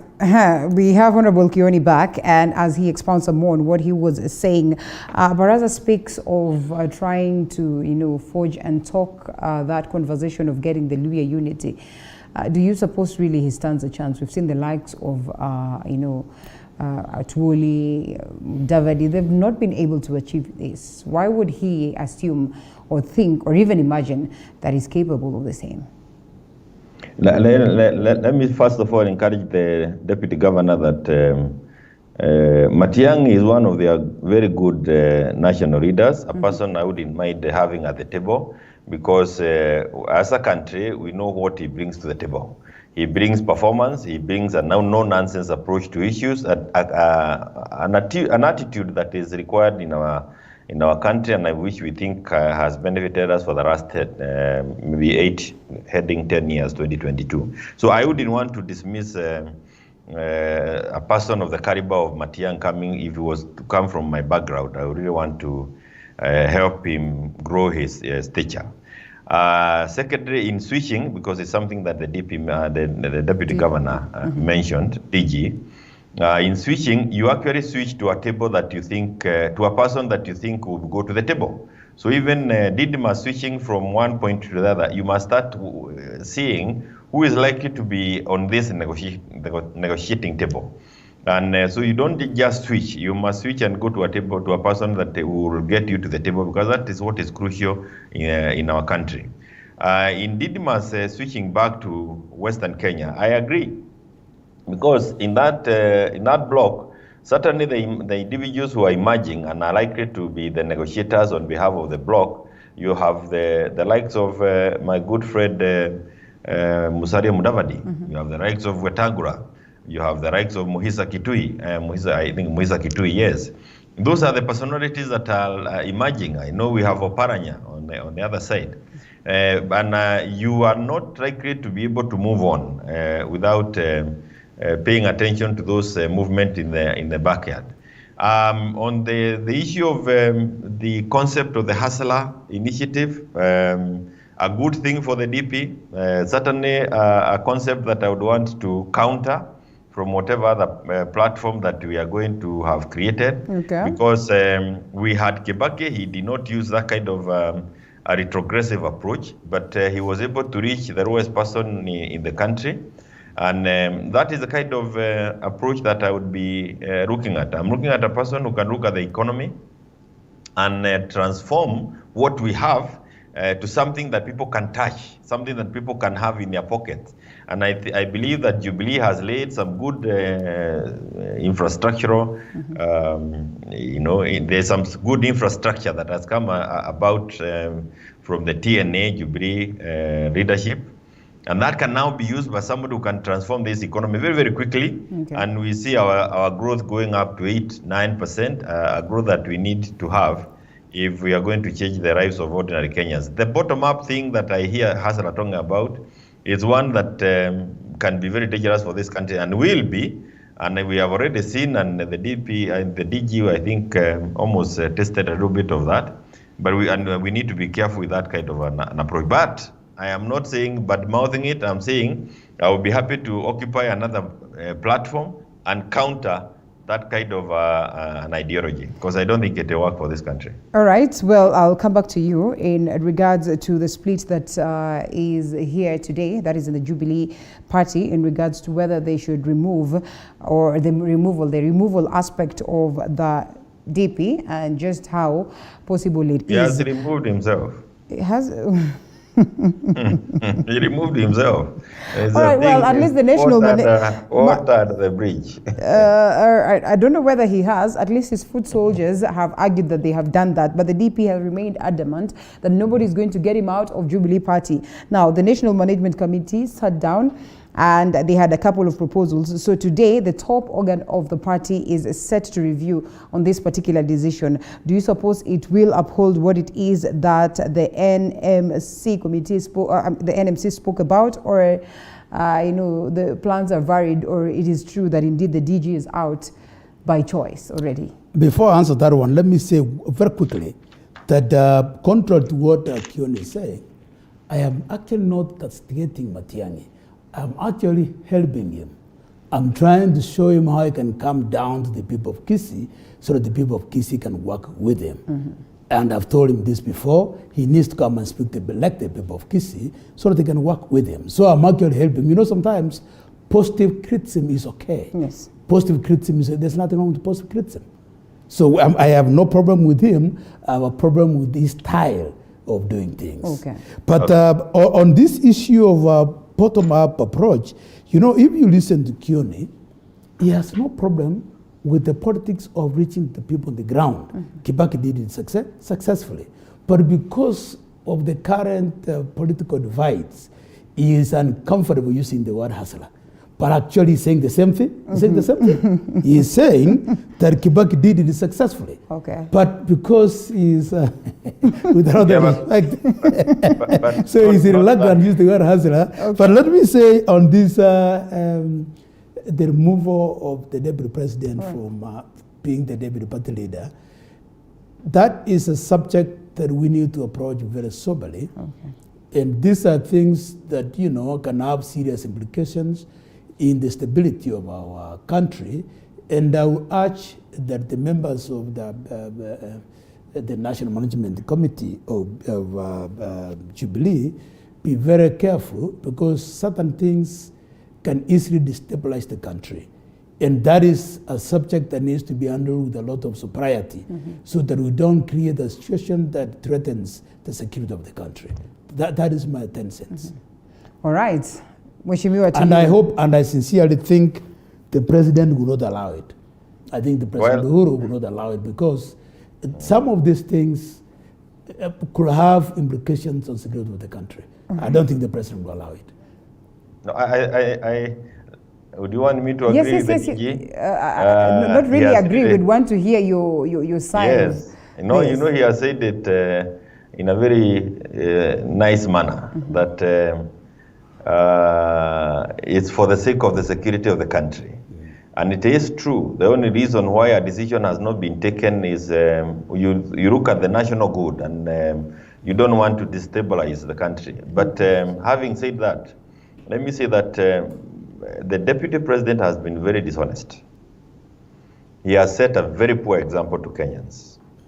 When you are a member of a party, the last thing that you want to do, having shown your allegiance to the Constitution, is to be seen to be violating the same Constitution. The Constitution and our laws requires that once you are a member of a party that has sponsored you to any elective position, you must remain a member of that party by privately and in public. You cannot be seen to be propagating the ideas of any other party, because in so doing, you are not being honest to the people who gave you votes on a given party. What does that mean? That if you really wanted to be a principled politician, you are expected to resign, like Raila did back in 1992, when he left Ford Kenya and went and formed the NDP. You resign, seek a fresh mandate, and tell Kenyans that the party that you gave me votes on has now moved away from what I believed it to have been or to have stood for. And as a principled person, as a politician, as a person who would want to lead this country, I now come back to you asking you to give me the mandate to now push your agenda on this platform. That is what the DP would have done, and that he would have helped the security, the national security of this country. He would have helped us to grow as a country and grow the democratic space, be a good example to the young people, and in so doing, stop being contemptuous of the promises that we made to Kenyans back in 2017. And let me also say this, I have no problem mentioning the word hustler, only that I find it a little insultive.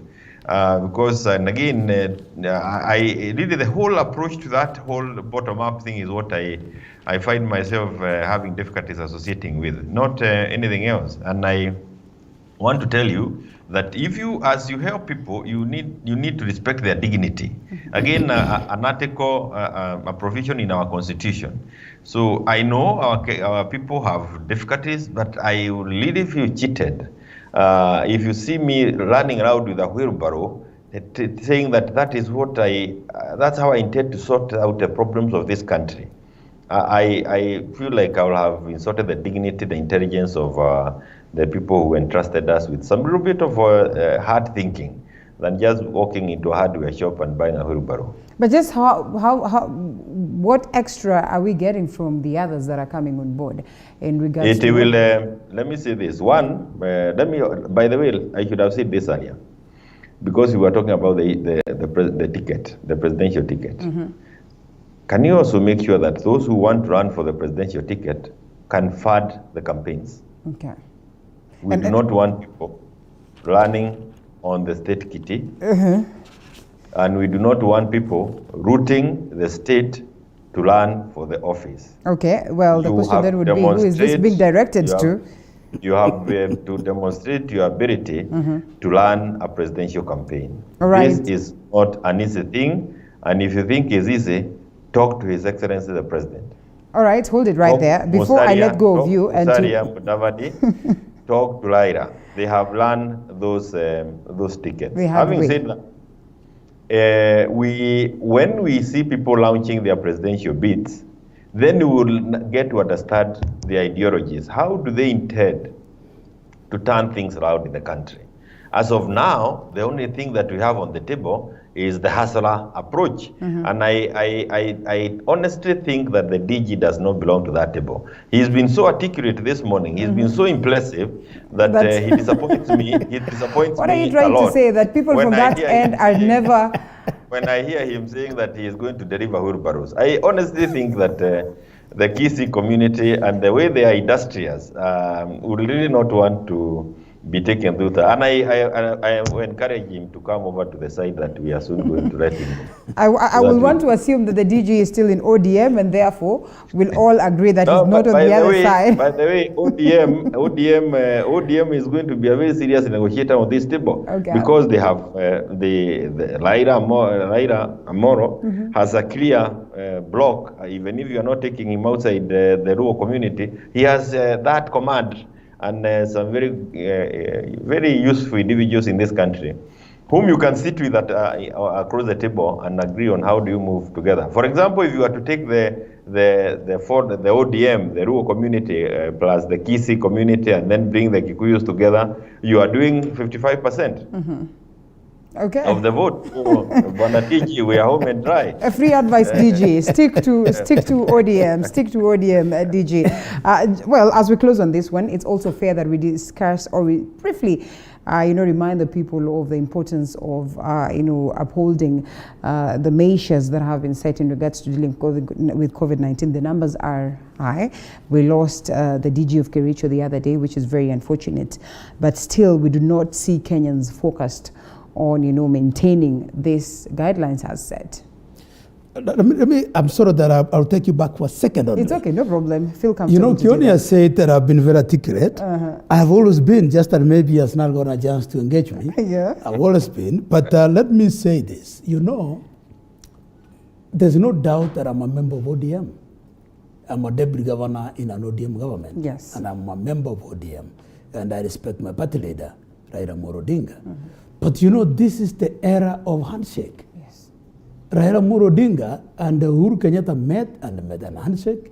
And if you look, nobody works closer to Uhuru Kenyatta than Raila Odinga. So this is an era of handshake.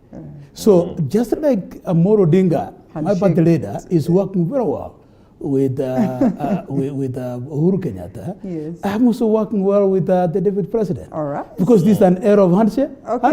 But I remain a member of ODM because that is the party I was elected in.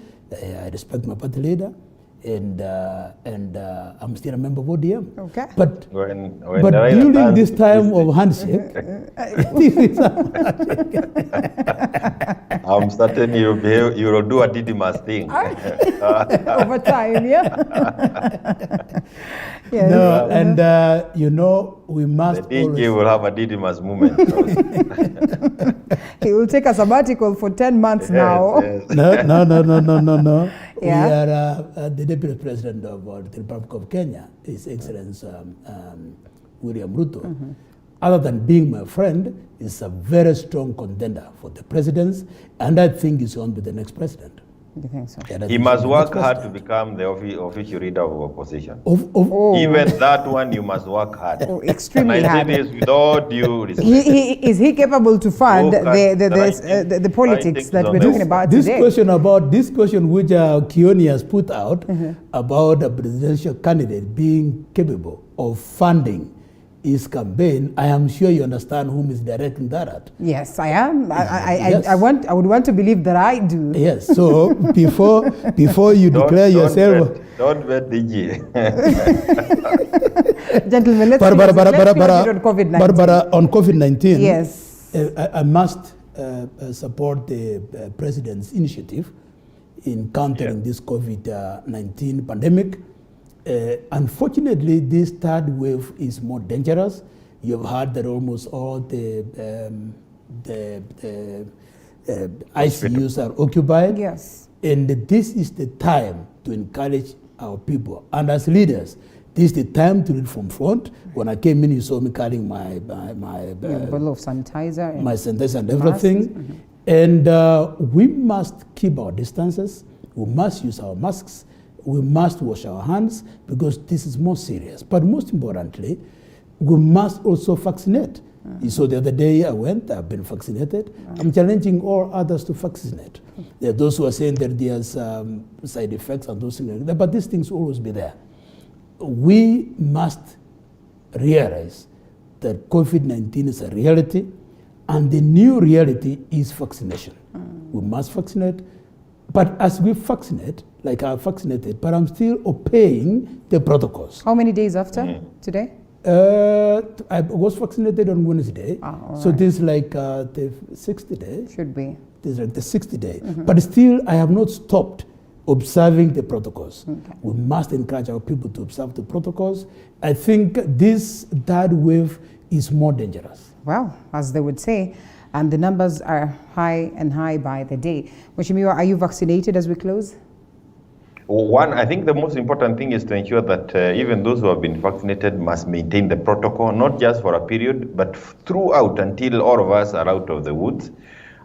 Two is to encourage as much as possible that, like you have said, leader, correctly, you have observed correctly that people are dropping their guards. I was in the countryside over the weekend, and I felt a little sad because you can see people really not paying the attention to the protocols. And I want to take the opportunity to appeal to Kenyans. They have done us proud. The presidents are led from the front. He must be one of the very key soldiers of COVID-19 across the globe. He's really been with us throughout the time, and he didn't behave like others have done in our region. And I want to appeal to Kenyans to continue heeding to his appeals, to his directions. We've done well as a country, but we can do better if we don't drop our guards. But also tell those people who are now spreading propaganda on the issue of vaccination or the vaccine to stop it. We have had enough propaganda on the issues in this country. We've seen people being vaccinated across the country. They are up and about. I'm sure there will be side effects from one person to the other, but I believe that it is better to deal with the side effects than to deal with this disease. I believe that this is it's a better way to go. And I'm sure when this is available to Kenyans, the vaccination should be done or carried out by everybody. Thank you. Thank you so much, Honorable Member of Parliament Ndaragwa. You have refused to tell us whether you have vaccinated, but all the same, thank you so much, because every time I'm with you, or every time you come to the studio, you always ensure that you stick to the guidelines as set, and that's the most important thing. Honorable Jeremiah Kioni, thank you so much for your time, and the DG Kisii County, thank you so much for your time, Mheshimiwa. We close it at that as we look forward to another session. We're getting to a different conversation altogether. Water is crucial. Water is life. At this time of COVID-19, what are we doing? How special is it as we celebrate World Water Day today after this break?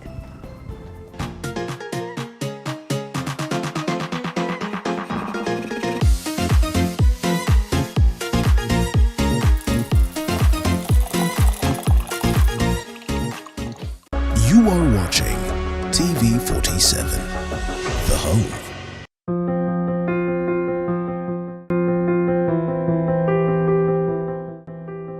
They say the way to the heart is through the stomach. This month of love, Throwdown shares with you those amazing food ideas for that candlelit dinner and picnic date. Learn those dining etiquette and avoid those embarrassing moments every Sunday at 6:30 p.m.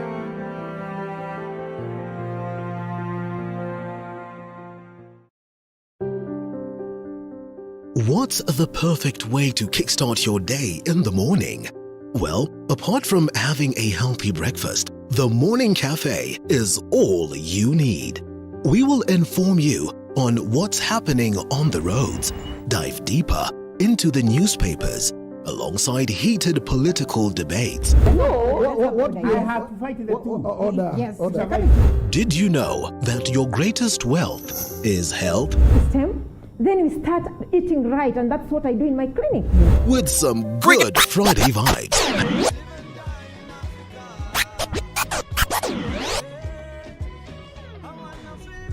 The Morning Cafe with Linda Alela, Monday to Friday, from 6 a.m. to 9 a.m. Only on TV 47.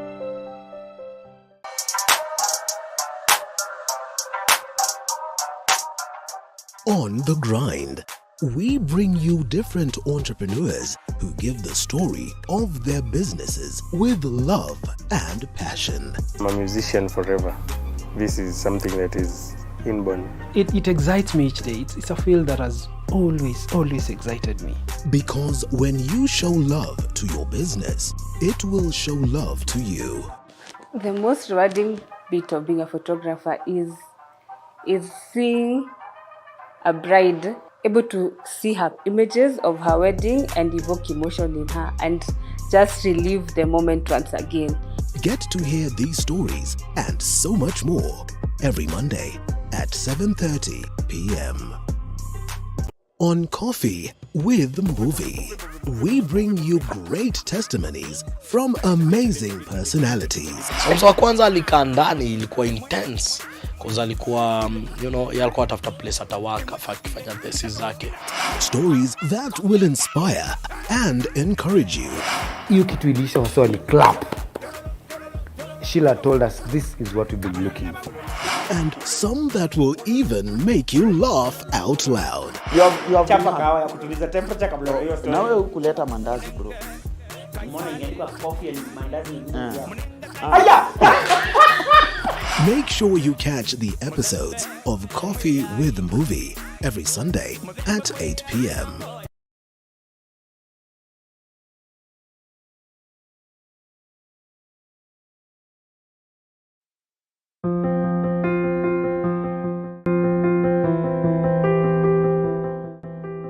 They say the way to the heart is through the stomach. This month of love, Throwdown shares with you those amazing food ideas for that candlelit dinner and picnic date. Learn those dining etiquette and avoid those embarrassing moments every Sunday at 6:30 p.m.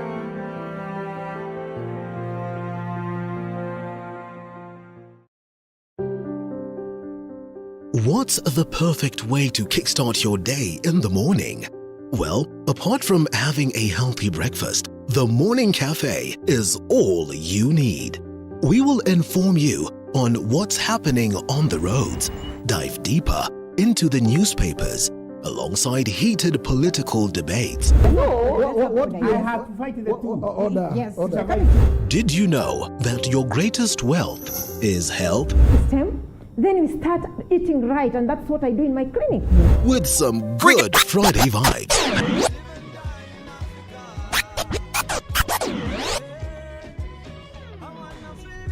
The Morning Cafe with Linda Alela, Monday to Friday, from 6 a.m. to 9 a.m. Only on TV 47.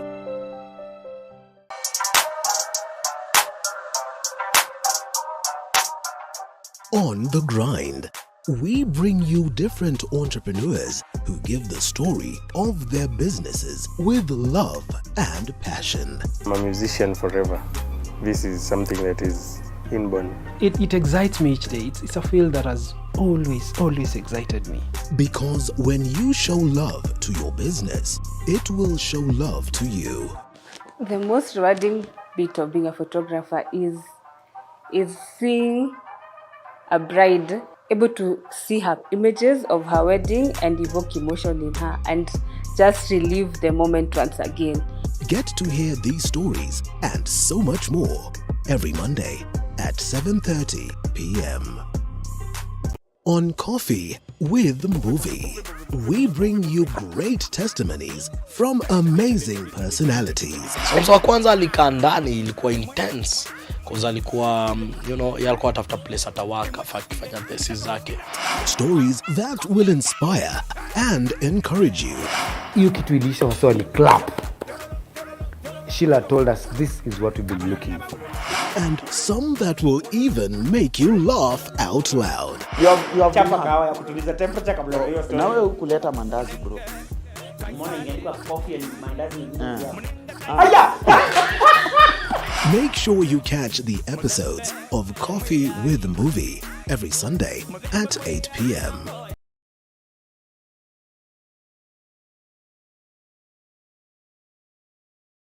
A price tag. Yet we seem to be very comfortable with having a 99% of it salty. And much as we would say we've seen efforts towards making it clean and good for the people, we have gotten to a point where we say well and good. What really stops us from, pushing these efforts even further? Is it because it's an expensive venture? Is it because there's no water in real sense? Or why is it that we are even looking at a future of making the situation tough as opposed to making it better when we say that in the near future it will be as the black gold? One thing I'll say is that it's an industry that people have never focused into. One, it doesn't have that much in terms of revenue, it has much of profitability. It has been left for cartels and guys who have already commercialized water to really take the center play of access to water. And apart from that also, if we look at issue to do with water itself, the infrastructure, it's very expensive. And currently even the global community still have deficits of billions and billions of dollars that is required to put infrastructure in place. Kenya also is there. We still are lying behind. We are at 58% of people who are accessing to clean water or piped or infrastructured water. We still have places in Kenya where people still take pond water, where infrastructure is not there. I'll give an example. Let's look at Nakuru, Kajiado, Lower Eastern, Mombasa. These are areas where still the high level of fluoride in water is so high. Yet there is infrastructure, but the kind of water that is being pushed out still does not meet the WHO standard, because there is a standard for water that's ready for consumption. Yes. Yeah, and we know the government has done much in terms of access, but the much looking at the acceleration, we're still at 2% annually. And currently, each and every nation is pushing for the 10 years decade of water by 2028, actually to make sure that each and every person gets access to safe water and sanitation. I don't believe with 2% we can get there. We are talking about another 4 or 5 years. We can't get there just if we go single-handed. And also, what also drives us back is the policy we make. Like currently, this one I'll put it on our parliamentarians, not even the taxman. Our parliamentarians make law, of which sometimes these are nice laws, but we need them to be more schooled in terms of when they're making laws that touch on livelihoods or constitutional right, they have to follow the current law that are there. Like for example, when the exercise law was made to come to play, and where the member of parliaments decided that water should be taxed. Did they look at the Water Act? What does the Water Act says? The 2016 Water Act. Does it give Kenyans the right to water as a constitutional right? Because that's a basic commodity. Yes, it does. And I think when somebody says that having a safe water, something that you trust, is accessible or it's luxury, I don't know where this person is coming from. Yeah. Because I believe one of the things is that if something is a constitutional right, then it's the responsibility of the government to provide it. And I'll say the Ministry of Water has done its part by coming up with the session paper 1. This is a national water policy, of which it will really harmonize some of these issues that are coming up. What global approach should be taken in regards to making sure that people have access to safe water? I mean, 71% of the world or the Earth's surface area is water. Then one would want to assume that in a time when technology is up there tops, at least we would have found ways of making sure that this water is purified and is made safe for consumption. Why is it then that we still at points where such is not the case? Do we lack that aspect of priorities, or setting our priorities right? Do we lack that aspect of nations coming together towards creating proper policies that can address this? Do we lack that aspect of how best we can sit down and find ways of countering the climatic conditions, the changes that are witnessed today, that would probably alter and make it even worse for the sources of water to be able to have the same? I think it's lack of political goodwill. I'll put this on our politicians, because I think if you look at the past decades, there's so many. We came from MDGs that ended in 2015. And after that, there's now SDGs. And if you look at SDG 6 that talks about access to clean and, access to water and sanitation. And when we prioritize SDG 1 that focus on safe, affordable drinking water, I think there's no issue of clean. We talk about safety. All right. Because safety is something that is paramount to health. Yeah, not clean. Clean, this water can look clean, but maybe it has contaminants. Okay. So that's one thing that people need to look at. All right. So when we talk about access to safe, what do we mean by safe? Yeah, we are talking about taste. We are talking about color. We are talking about the level of fluoride in it, the pH. There's so much to make that water become safe. So one of the things I'll say is that we need political goodwill, because I think our nation recently, I think last week on 18th, they signed a joint statement. And the joint statement, I think, focused a lot on how do we accelerate the 2028 goals of SDG 6. And Kenya is among of the countries that are ratified to this. And I think it focused on a few things. One, it focused about data. Two, it focused also on financing, innovation. And these are critical things that we need. And we know as much as even currently, there's little being pumped into the water sector. I don't think it's much. We need more than that.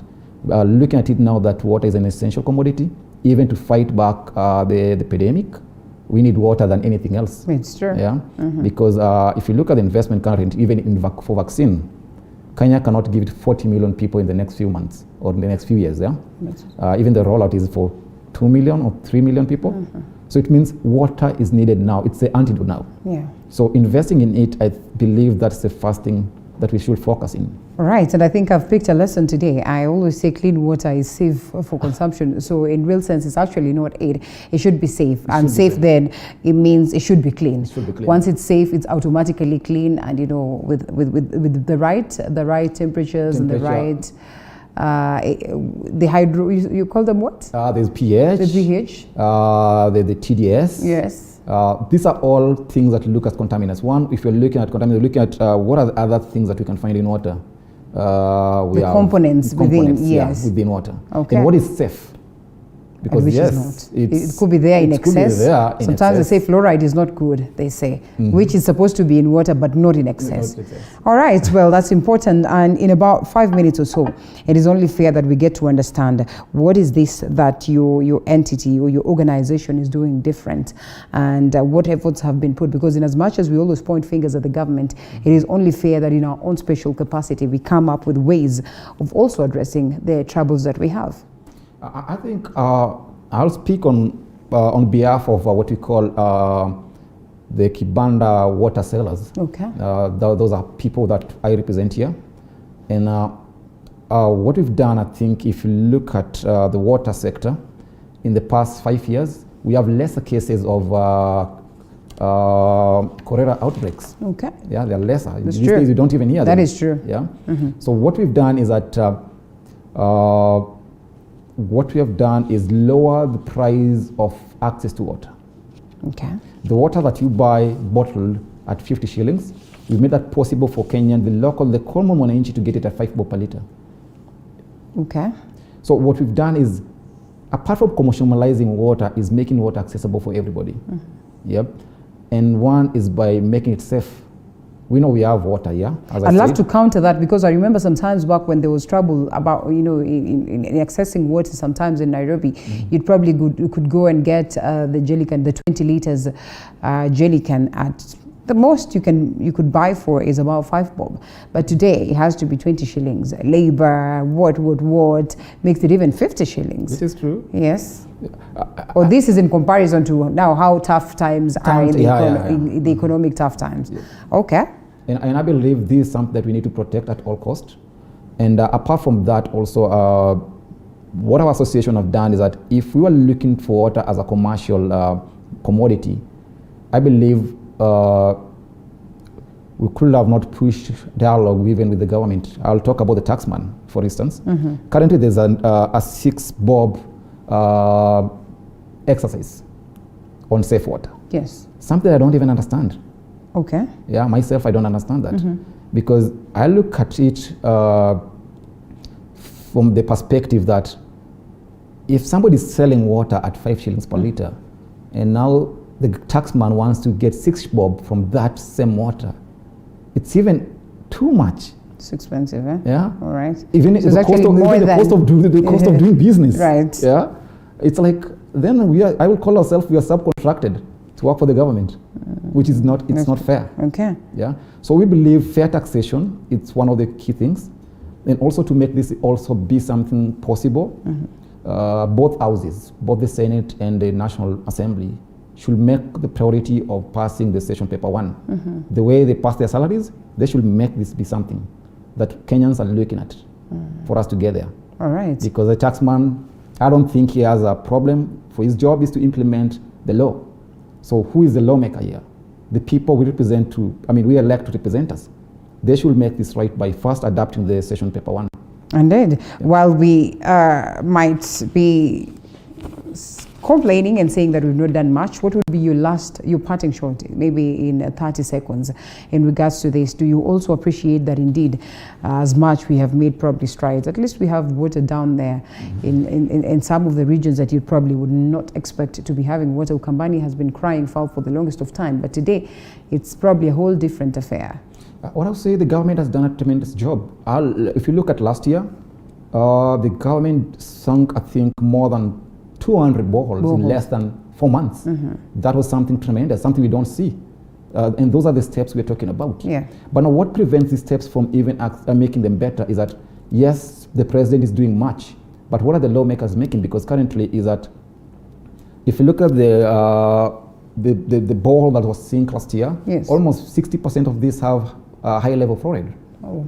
Yep. So then it doesn't make them safe. It doesn't make them safe still. Okay. So we believe that proper mechanism and laws will make that possible. One is that government cannot do this by themselves. So it means they need a civil society, they need a private sector, and even making it more, the environment more friendly for people to invest in water sector, because like us, we are investors in water sector. Right. Yeah. So to protect those investment and make it more enticing for people to invest, so that accelerates the actual 100% goal of making water accessible for all. Okay. Yeah. The other part also, just to when you as my parting shot will be, is that the law, as it still says currently, is that if you make water safe, removing fluoride from water, and you're not working for the county government, that's illegal. You need to get extra for that. Okay. How do you manufacture water? That's my question. Becomes tricky. All right, well, it's a conversation worth having. It's a conversation that I personally think we need to have some more and more. I had a couple of questions set for you, but then again, I'm sure we're going to invite you some more. What are some of the issues, health issues related to this? We know how then do we ensure that in our own capacity, we make this water safe for drinking, because sometimes you might not get it safe, but there are mechanisms that you might incorporate that would be friendly for you, and so much so. And so as we celebrate this day, it is incumbent upon us to ensure that, we come out also to help the government in terms of ensuring that, at least we have safe water. And I repeat, safe water. I started by saying clean water.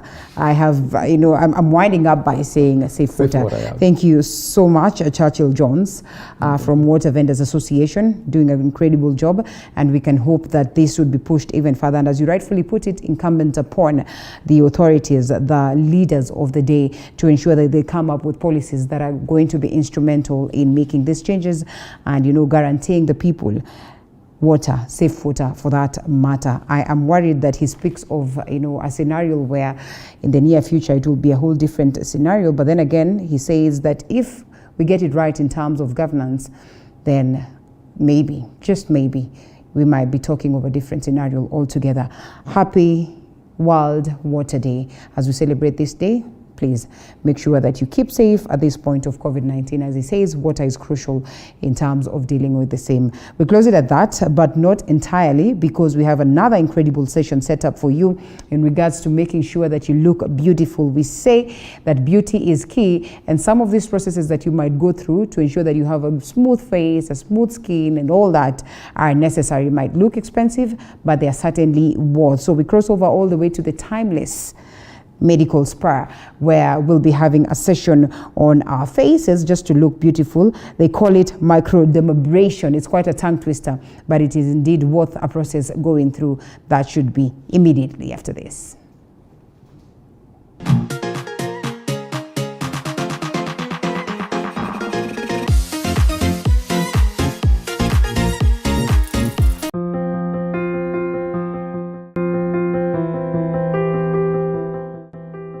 They say the way to the heart is through the stomach. This month of love. Some would argue beauty is expensive. Sometimes the long run, results and all that will help you save a lot. And importantly, beauty is work. So, why don't you go out there and, work to make yourself look beautiful? That's exactly what we'll be learning this morning. Indeed, an incredible show, lying ahead of you. So make sure that you keep us company, and you also get to learn what are some of the procedures that we'll be going through.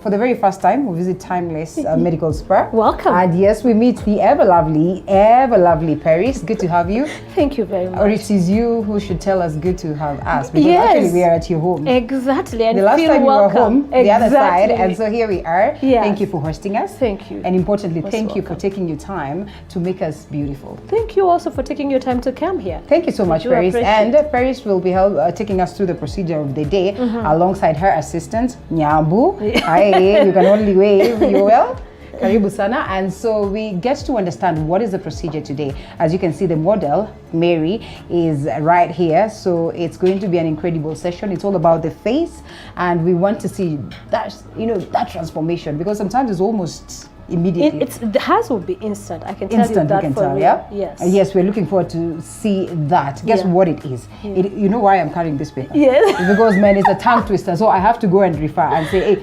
microdermabrasion. So she knows how to, pronounce it so well, because she does this a lot. Yes. So tell us more about that. So what we'll be doing today, we're going to do microdermabrasion. The reason I choose microdermabrasion for her, right away you can see she has a little bit of sun damage on her forehead. Okay. This is a very good treatment to remove that instantly. Now, does it go with one treatment? No, but at least 20 to 30% of it will be removed on first treatment. Okay. You might need more than that. You could need maybe 3 to 6 treatments. Next thing we're going to do for her, which I'll explain as we go, will be light therapy. And again, I'll explain why we'll be doing that. And the third step will be she will have oxygen.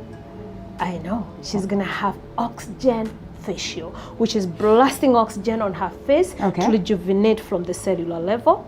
And then, of course, we finish with the masking, and she's good to go. So all this goes to the face? All this goes to the face, and also the neck. Always remember, the neck is part of the face. There's no way we're going to treat her face and forget her neck, because it will mean the face will be looking youthful, the neck will be looking older. All right. Later on, with the numerous questions that I'll be having on reactions, on how long you're supposed to do, how many treatments you should go through, I'll be asking as we proceed. Perfect. To you. So should we start? Sure. So I'm going to just be wiping your face just to make sure that, we cleaned it well. There's no makeup on it and all that, and the oils are off the face. So just making sure we're good here.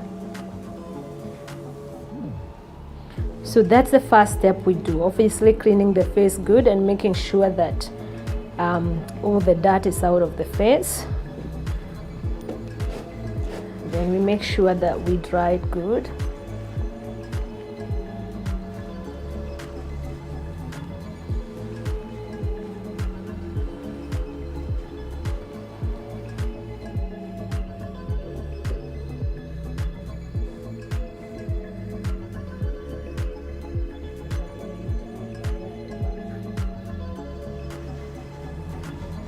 So now, once we make sure that the face is clean, now the next thing we're going to be doing is now setting the machine. What is microdermabrasion? Let me just explain that. Literally, microdermabrasion is a treatment that exfoliates the top layer of the skin. We're going to be removing the top layer of the skin.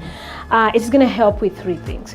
Number 1, brightening the skin. Where she has sun damage, we're going to be removing the sun damage. Number 2 is going to stimulate fibroblasts, so it's going to increase collagen. So it's very good for anti-aging. You get it? So I'm gonna set up and I'm gonna start.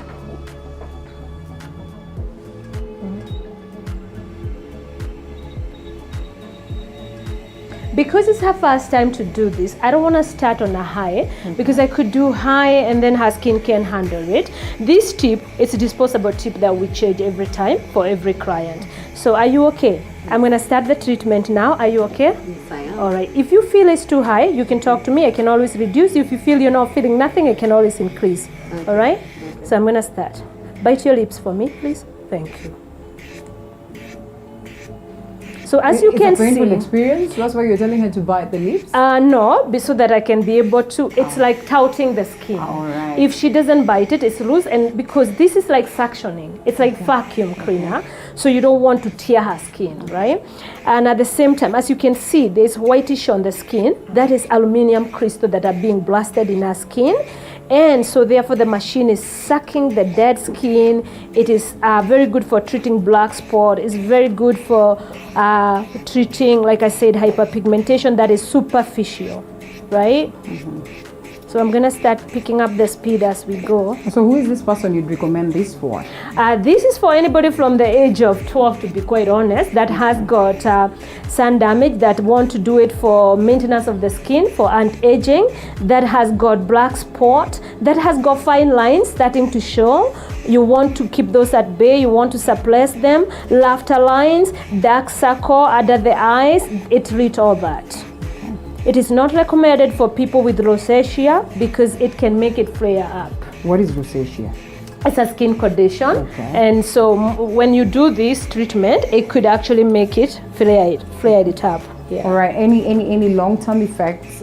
Say you start at 12. I'd want to assume that at 12 you are still too young. Yes. And so how constantly should you do it? And to be quite honest, the only 12-year-old I would treat is the one that maybe have had acne and now we are treating post-acne hyperpigmentation.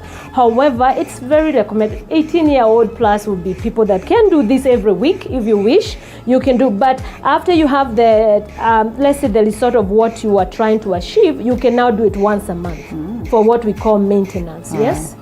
Yeah. This one more or less the same as facial words. So I'm gonna add a little bit. Sorry. Okay, it's okay. Yeah, I noticed that she's very comfortable. That means all right. she can handle. She can handle. And she should a little not bit handle. high. She's not supposed to. No, she should handle, but you know, you should be. I should be a good judgment of is she feeling anything, or am I not giving her the right treatment? So at least I increase a little bit for her. Yeah. So equal to facial, or you do this and you get the facial treatment again?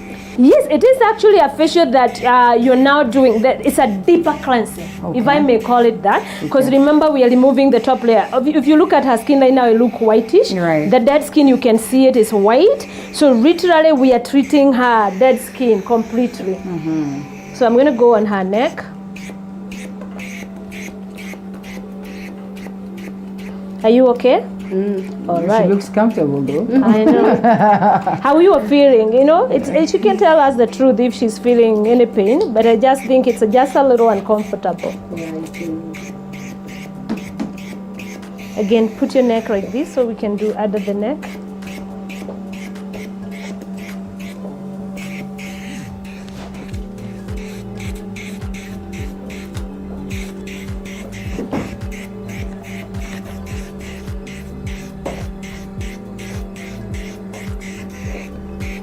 So how long would the effect of this last? That's a good question. The glow of this effect can last up to 2-3 weeks. Okay. But you see, when we finish today, she won't see the full effect of it. She will see some effect of it, but the most effect will happen in like after 3 days. Right. Her skin will be growing and it will look brighter, you know? Yeah, and of course, there's some effect that you can see, like increased collagen. Okay. You know, the increased collagen will happen, but not necessarily that she will notice it, but it's within, right? Yeah. So I'm gonna stop the machine and put it on low. I'll tell you why. I'm about to go. I noticed that under her eyes, you see, the goal is, as you're doing the treatment, you need to observe somebody's skin and know what you need to do. So I noticed under her eyes, she has dark circle. Now, what's the cause of dark circle? Dark circle under the eye can be brought by hereditary. Maybe her mother has it and now she's suffering it. Number 2, it could be low in iron. Maybe she's low in iron. I normally advise people, do your test, your blood test once a year, go to your doctor and find out is your iron level okay. Number 3, lifestyle. She's not sleeping enough, she's not drinking enough water, maybe she smoke, maybe she drink alcohol. Lifestyle can make this happen. Other thing could be just aging. You're aging and this is happening. So I'm gonna go there and treat it. And because the skin here is very sensitive, that's why I had to stop the machine to make sure that I do it on a low level. All right. Yeah, it's important we explain. So are you okay? I'm gonna be counting your skin here and going right under your eyes, and it's gonna be uncomfortable because it's right under the eye. Beauty, they say, is work. Sometimes really expensive. How expensive is this procedure? If you do just microdermabrasion by itself, it starts from 7,000 and above. With combined therapy, you could pay 10 to 15,000. It all depends with what are we doing, what are we targeting. Yeah? That is what, you know, I keep referring to you even when you're not there. I say, there's this lady who looks pretty young and pretty beautiful and all that. So you ask yourself what it is that she does that is different so and special. kind. Honestly. So that's very kind of you. It is worth, right? It works. My age. No, I'm saying it is worth. It is worth all this money. Let me tell you, chip can be very expensive in the head. Sometimes people think these treatments are expensive, but the question I ask is, how do you want to look 60 years old? Right. How, when you see a 70-year-old you, what do you see in the mirror? Right. Now, you will look exactly how you want to look. Okay. You know what I mean? Right, right now, I'm 47 in May, so I'm hoping that I will look the same at 67. Wow. You know, because why? I don't mean I will look exactly the way I look, but you need to age gracefully. Right. And some aging, for example, age spot. Why do you have to live with age spot when you can work on it? You know, it's not like you're doing surgery. Okay. You're not just going through under the knife. You're just doing something we call non-invasive, and you'll have a nice skin. You know. Now I'm gonna target this. I have to remove this sun damage she has here. I'm trying to remove as much as I can. The beauty of this treatment, my love, is because we can show you what we removed. You know, talk can be cheap. Yeah? I'm telling you, she has sun damage. We're going to remove. And then you're like, yeah, right. They're going to remove how? We're going to show you when we are finished. So eventually we'll have some... Yeah, I'm going to show you the filter that have captured all the dead skin and the hyperpigmentation that we're going to remove. It's a very good treatment for superficial hyperpigmentation. What is superficial, you may ask? Okay. A hyperpigmentation that is not so deep. You know, because there's others that are very deep, especially hormonal ones that are caused by hormonal, or the ones that are caused by overproduction of something we call maracite. You know, so you find that your melanin, it's overproducing. So when it's overproducing, she's adding more. When it's overproducing, then you get hyperpigmentation. That is very hard to treat. You need more treatment. You need something we call combined therapy, and it takes time for you to see result. But when it's superficial now, if it's just something you went to Mombasa and you got a little bit of sun damage, this treatment is really good for it. When it's maybe you had acne and now you are left behind with spot, this treatment is very good for that. Maybe you just, like I said, it's lifestyle that has made you, you know, become a little careless, and now your skin is starting to show signs of aging. Very good treatment for it, right? some would say I don't do a lot of makeup, so why should I go through all these processes? Actually, when you don't do makeup is when you should do this. Oh, because then you're not covering your skin. You get what I mean? Okay. I always tell people, if you are somebody, I hear people saying, I don't know why people wear makeup. So makeup is good after all. Makeup, to me, it's like fashion. Okay. It's wearing clothes good. But you have a choice of going naked. It's your it serves the purpose of covering it's your your face. choice. So covering your face also, because it prevents you from sun damage. People don't know that. So, but the problem is, if makeup is not removed well, it's again cause problem. It causes acne because it clogs the pores and your pores are not breathing well. So now you have problem. So the goal here is, if you're gonna wear makeup, make sure that you're taking good care of your skin. Now, if you don't wear makeup, you even need to take very good care of your skin, because your skin should be flawless without makeup. Okay. You get what I mean? That is true. Yeah. So I tell people, if you're gonna be without makeup, then you are very good candidate for this, because you want your skin to look flawless, right? Yes. So I'm gonna now stop this, and we're gonna put it on high to see the filter, and I'm gonna be wiping this so that we can go to the next treatment. So how long would this take? Well, I'm still here, my people, asking all these questions on your behalf. How long would this procedure take? Now, are you noticing her skin look very dry? Yes. That is one of, immediately after microdermabrasion, don't open your eyes, please, love. I'm wiping the crystal. I want you to see how effective this skin is.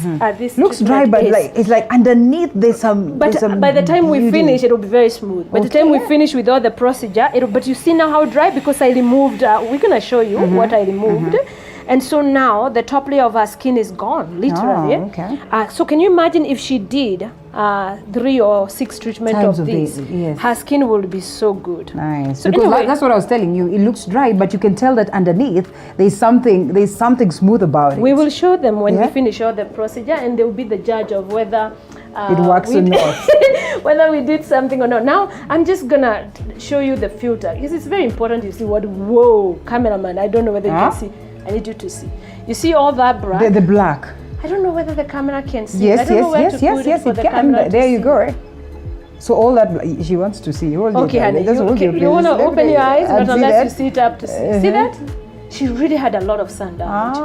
All that black, I've removed it instantly. Okay. So do you see why now her skin look like this? I've removed the whole top layer of her skin. She's gonna need at least another 3 treatments for all of these to be gone. To be out. But look at that. Ooh. So that we're not exaggerating. Yes. All that top. See, you can tell how many treatments I've done today. So all that on top, it's all hers. Okay. So you can see it. Our crystals is white. Everything black has come from her. From her face. And she looked clean. We cleaned it, right? Evidently. It's like going to the dentist and then There you go. You know, all right. What we're gonna do now? Can I see that? I am tempted to touch. You want to touch? Ooh, I know it's COVID time. I know. No. We're gonna give it you won't a glove. work. It won't work because with the gloves. I'll call it in your hands, maybe. Just put your glove. I want to feel it literally. You know. You feel it, okay? What is the worst that can happen? It's nothing, COVID time. because this is her dead skin. So put your glove. We don't want you touching her dead skin. Plus COVID-19 is really. So which side is this? Okay. Well, as we proceed. I am always curious, interesting. No, is this correct? This is not the right way to do it. We can tell you don't. Normally, I am not a medic. My mom used to say, you know what, get into nursing, and I'm like, are you even serious with that? There's so much money there. I am not after money. I am after what makes my heart happy. Exactly. Okay, so here you are. All right. See, it's like crystal. Okay. We used crystal to blast crystal on her skin. Okay. And then our machine vacuum while it's removing the top layer of the skin. She wants to see this. Please be patient, my darling. You can have it on the. Okay, well, that's okay. So there you go. That's what will come out of your face once this treatment. So all the black and white combination is all her dead skin. I don't know whether you can see that. Should be able to. Yeah. Okay, madam. I will show you later. Be patient, madam. So after this now, what we're going to do, we will be wiping her face a little bit, and then I'm going to do something called light therapy, and I'm going to explain that. So I'm just going to wipe your face again.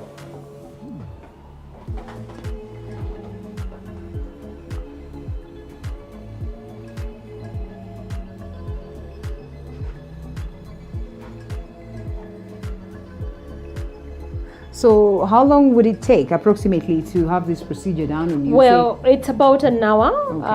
Of course, now that we're doing it on camera, we might shorten it up. Yeah. But if you came and you wanted to do this treatment, it is an hour from the beginning to the finish. I remember it should be. But if you are just doing microdermabrasion alone, Okay. then it's about half an hour treatment. So, right? so what is the importance of doing the combined, the three combined? depending with what does your skin need. Okay. Now, after seeing her skin, I will do her injustice of just doing micro And because allowing her micro to, have removed, microdermabrasion have removed the top layer as much as it could.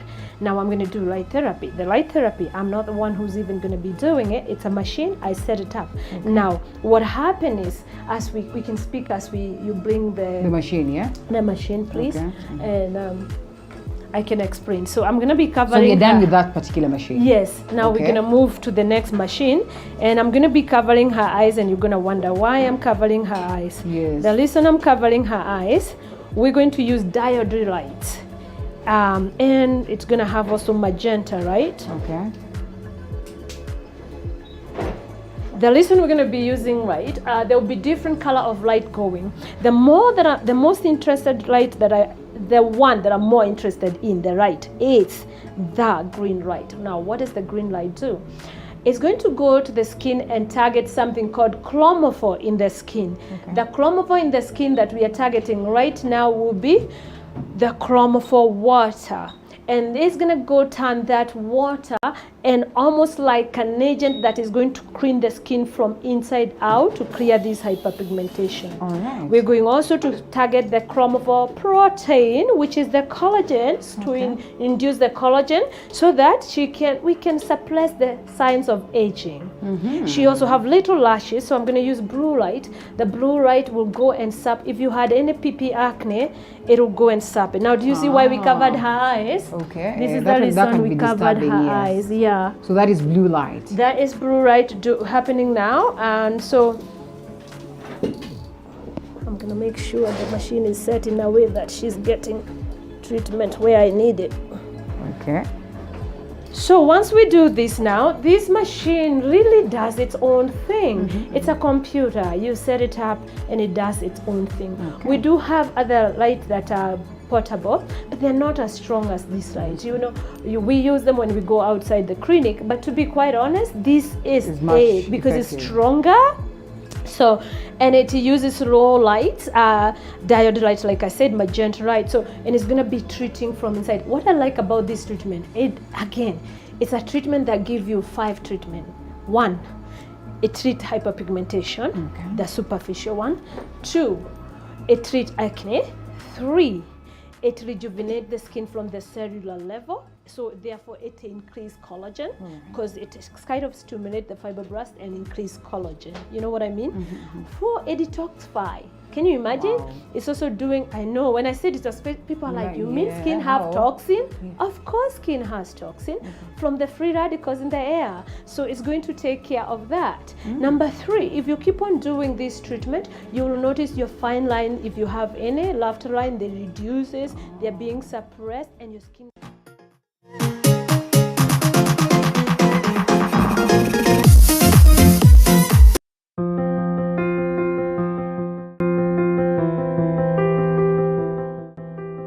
They say the way to the heart is through the stomach. This month of love, Throwdown shares with you those amazing food ideas for that candlelit dinner and picnic date. Learn those dining etiquette and avoid those embarrassing moments every Sunday at 6:30 p.m.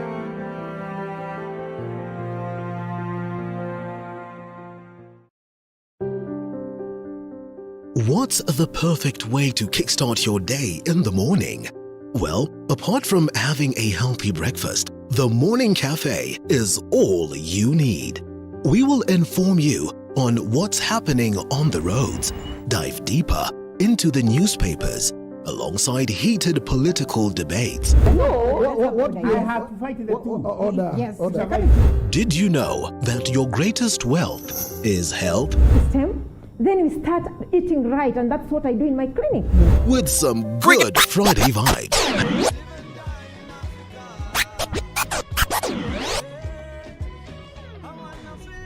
The Morning Cafe with Linda Alela, Monday to Friday from 6 a.m. to 9 a.m. Only on TV 47.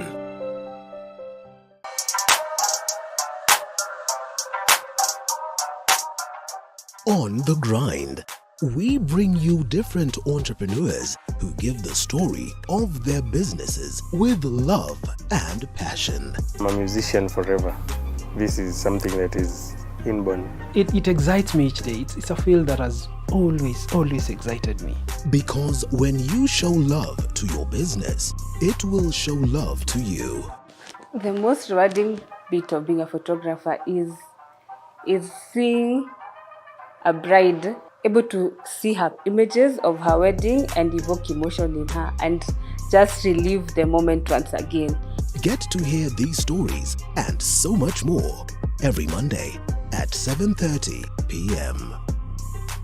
On Coffee with Movie, we bring you great testimonies from amazing personalities. So wa kwanza alikaa ndani ilikuwa intense cause alikuwa yeye alikuwa atafuta place atawaka akifanya thesis zake.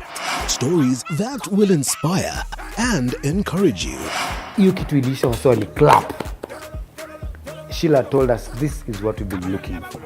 And some that will even make you laugh out loud. You have chapa kawa ya kutuliza temperature kabla hiyo. Of Untold Stories.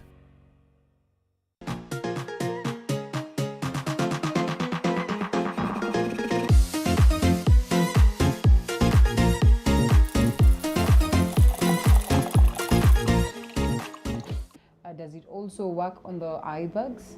Yes. Remember we said she has the dark circle under her eyes, and for her, I suppose maybe it's not sleeping well or waking up early. It could be she's not drinking enough. Again, like I said, also some women at the end of the month, when they have their period, you'll find they'll have dark circle under there. Why? Because it's a temporary anemic kind of issue. You get what I mean? For example, if your flow is very heavy, that means you're losing a lot of blood during that time of the month, you'll find that you tend to have dark circle under your eyes. So this is a very good treatment to do after, just to bring yourself back to normalcy. Okay. Yeah. That's good. So when you do this treatment, anything else that you are required to do away from the actual thing? Sometimes, like you say, I want to take myself through 6 months of this, Yes. of proper treatment to get the results. Yeah. Whatever it is that you eat, does it count? Exercise, does it count? Because I'm told that most of the times beauty and good face and health comes along with a lot of things. If you have to do it, if you have to have a nice skin, exercise. If you have to have a nice skin, eat good food. So is there something that would be required away from this? That's true. Good question. See, now we are on green light. Okay, yes, we are. Good food goes with good skin. The reason being, for example, if you're eating fruits and vegetable, they obviously have antioxidants in them, yeah? So you're getting all the vitamins, and those vitamins will show in your skin. Now, if you're eating a lot of junk, the same thing it'll show in your skin, because you're going to start breaking out, you're going to have lash, you're going to have a lot of oils, and then you start having issue. So you're right. When you exercise, naturally you detoxify because you sweat. And so your oil glands are removing the oils, they are removing toxin from your skin. So obviously, yes, exercise, healthy diet go hand in hand in having a good, clear skin. These things are just to enhance your natural beauty that you have already. So I always tell people, just because we are doing this treatment for you, doesn't mean now you become careless. Right. But if you're home and you're doing your part, you're exercising, you're eating well, you're drinking a lot of water, and then you come here, the combination, it's where you win. You know what I mean? Yes. So you can see now the green light is what we really wanted for her. Okay. And that's what I told you. It's not one fit all. We customize our treatment according to you. What do you need? For her, she needed this. So we are giving her this. All right. Yeah. I'm curious to know what I would need for this one. Really curious, bearing in mind that I do makeup almost on a daily basis. Yeah. And sometimes I'm exposed out there to light. I barely have my sleep. I guess I'll need even the red one, as heavy as it may be. We will figure it out. We will figure it out. I agree. When we look at your skin. But it's very, that's why I say, it's good to also do mini facials at home. But if you're somebody like you're saying, you're always with makeup, you don't get enough sleep, it doesn't hurt to come to Timeless Medical Spa and get your skin rejuvenated a little bit, even if it's just once every 3 months. Imagine, it makes a huge difference. For example, you've seen what we've removed for her. Yes. What if she keep it a routine now and say every 3 months I'm going to go and have this treatment so that my skin can be helped to, because like exercise, why do we exercise? We want to help our metabolism so it can continue being fast. We want things to move the way they're supposed to move. Yeah. Same thing with the skin. You need to help it. You need to sort of do things that help your skin grow, that help your skin, you know, get old gracefully, as opposed to just looking old. That I agree. How many times? Like, what is the danger of probably going through these processes and maybe exposing yourself to harsh weather conditions, maybe too much sunlight and all that? Sometimes someone can say, oh, because I'm an engineer and I'm always out there in the sun, sometimes I need these processes. I like that question. I swear that's a very good question. You know why? For example, today when she finished this treatment, the first thing I'm going to tell her, you must apply sunscreen. We will put sunscreen on her. She must start applying sunscreen, especially the next 1 week. The reason being, we just remove the top layer of her skin. What do you think will happen if she go to the sun without putting sunscreen? Makes sense. So when she go to the sun, she has to wear a hat, put sunscreen, especially for the next 3 to 5 days. It's very important. But anyway, having said that, you should anyway be using sunscreen or sunblock every day, 15 minutes to have a nap before you step out. Okay. Because you need to protect your skin. Skin is the biggest organ in our body, And guys. very sensitive. And very sensitive. And once you ruin it, you've ruined it. Now, it would cost you a lot of money to try and leave us the damage. So why not protect the damage in the first place by using sunscreen? Okay. When we hear skin, you know what we think? Face. Isn't it sad? It is extremely sad. We forget about the other parts and we just think about the face. That is the only skin that is important. Skin is the biggest organ in the body. So when we talk of skin, like for example me, when I tell people my name is Paris Budia, I'm a medical esthetician and I treat skin. You're right. People always go to the question. My face. So what do I do with my face?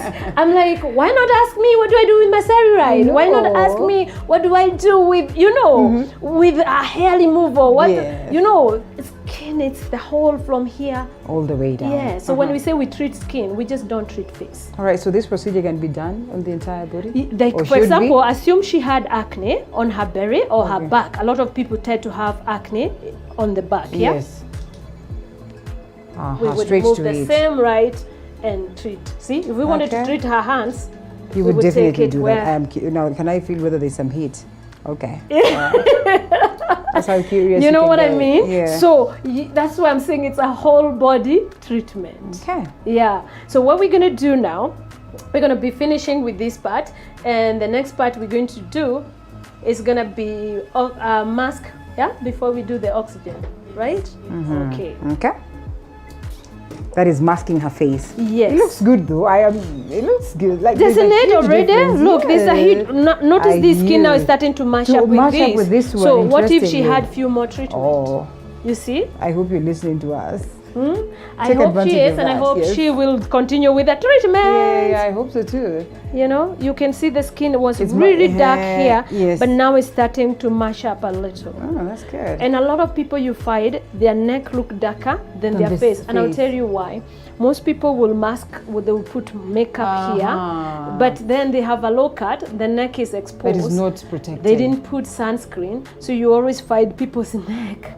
And then people think they've bleached. In fact, you get that a lot. You get that a lot. Not really. It's just they're not taking good care of their skin. They're not using sunscreen when they should be using sunscreen. Okay. Or you'll find some people, their hands are darker, their feet are darker. Yeah. And honestly, guys, all you have to do is make sure you invest in a good sunscreen. Protect your skin. Including the hands and the... Yeah. You know, okay, I like to use sunscreen for the face and sunscreen for the body. Why? The skin here is not the skin like the same. So maybe she's oily skin, maybe she's dry skin, maybe she's normal skin. Now, if she's oily skin, she's gonna need a sunblock that is not gonna clog her pores.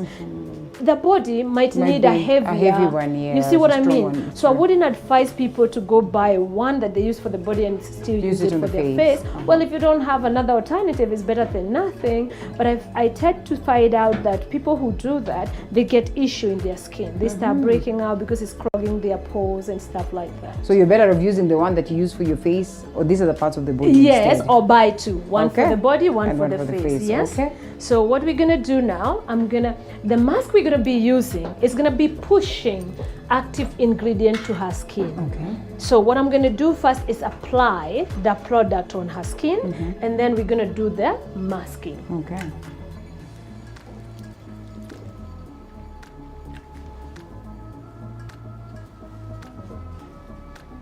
So this is just toning the skin.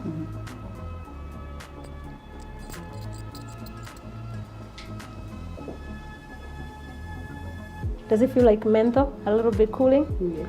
I knew it. And so remember, your pores are very open right now. So anything I put in your skin, you're gonna feel it.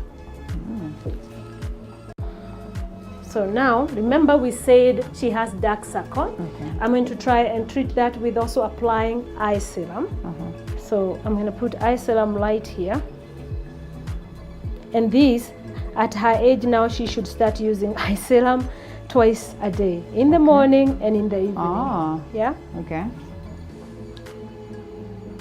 Is it not too much for the face? Eye serum, sunscreen, primer for us to do makeup. I don't know what. I always, my advice to people is, if you're not able to do all these steps in the morning, make sure you're doing them at night. Okay. You know what I mean? Okay. At night, make sure you're taking time to do all your steps right. In the morning, you can lash out and just cleanse your face and perhaps do a serum and a cream or moisturizer, whatever you use, and then do your makeup. However, in the evening, it's very important because that's when your skin is rejuvenating. That's when you're sleeping and cells are turning over.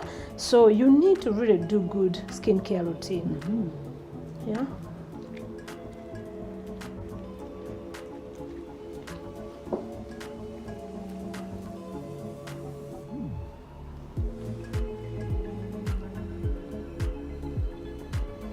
Right, so Nyambu, come with another spatula so you can quickly help me spread this. So this is gonna be cold, so please. So this is the mask. I'm gonna cover your eyes.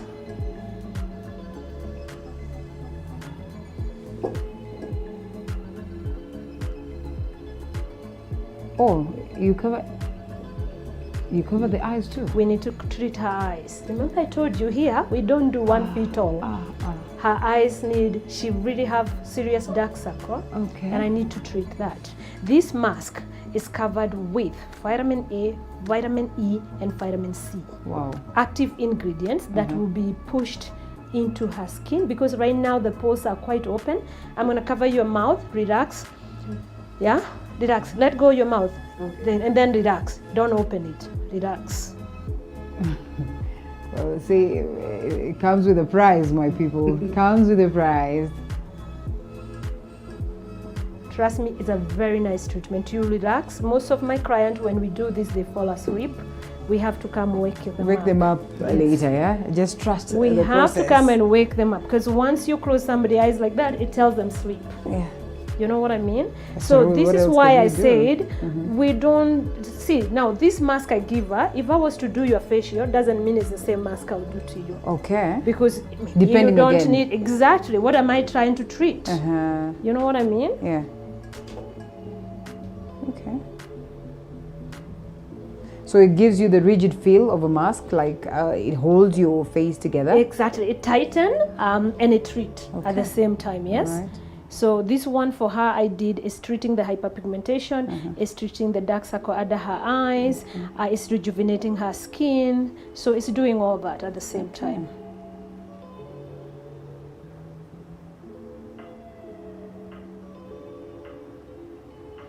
That's why I always say, very important, you choose where you do your facial That is very important. At this rate, I think I agree. Very carefully, because people buy things and they just use them because it might look very easy when I'm doing it and it looks like it's nothing, but you need to know what you're applying on people's face and why.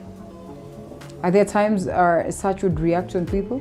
Yes, you depending with, again, for example, let's say her skin is oily skin and I did not make sure that I did skin analysis to make sure her skin can handle stuff for oily skin, and I put something that is super hydrating. What do you think will happen? She'll start breaking up. Yes. It can happen. True. So that's why it's very important to make sure that you go somewhere that people are trained and they know what they're doing. So now this one, we're supposed to leave it there for a good 15 minutes. She's supposed to fall asleep. We can even, sometimes if we see our client, maybe they are not in a hurry, we will even let it stay there for 20 minutes, you know? Just so they can fall asleep. It gives more effect. Yes. Okay. Yeah. So when we finish taking this out, when it's settled down and we take it out, so what we're going to do, we're going to now blast pure oxygen on her face. Now that is how you get this. We're gonna get this out. You're going to get it out. And then we're going to blast pure oxygen on her face. And all we're going to be doing is to just let her open the pore. Get oxygenated. The pores are open already. We did microdermabrasion, we opened them. Okay. So they are ready to receive. They become very absorbent. Anything you put it, the skin now, her skin before she came here was like plastic film on top. Right now it's like a sponge.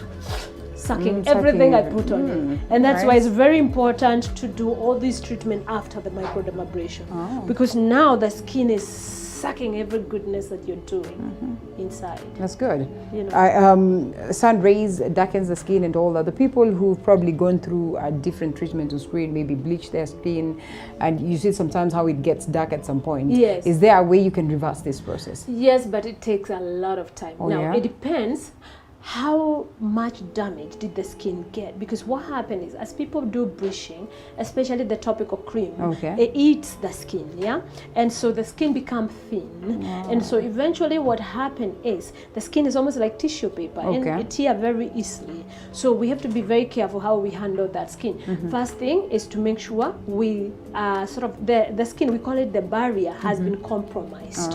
So because the top layer of the skin has been compromised, we need to get it stronger again. Once we get it stronger, now we can start dealing with treating the damage that has been caused by bleaching the skin. All right. And you can get your healthy skin again. It might take a minute, but you will get it.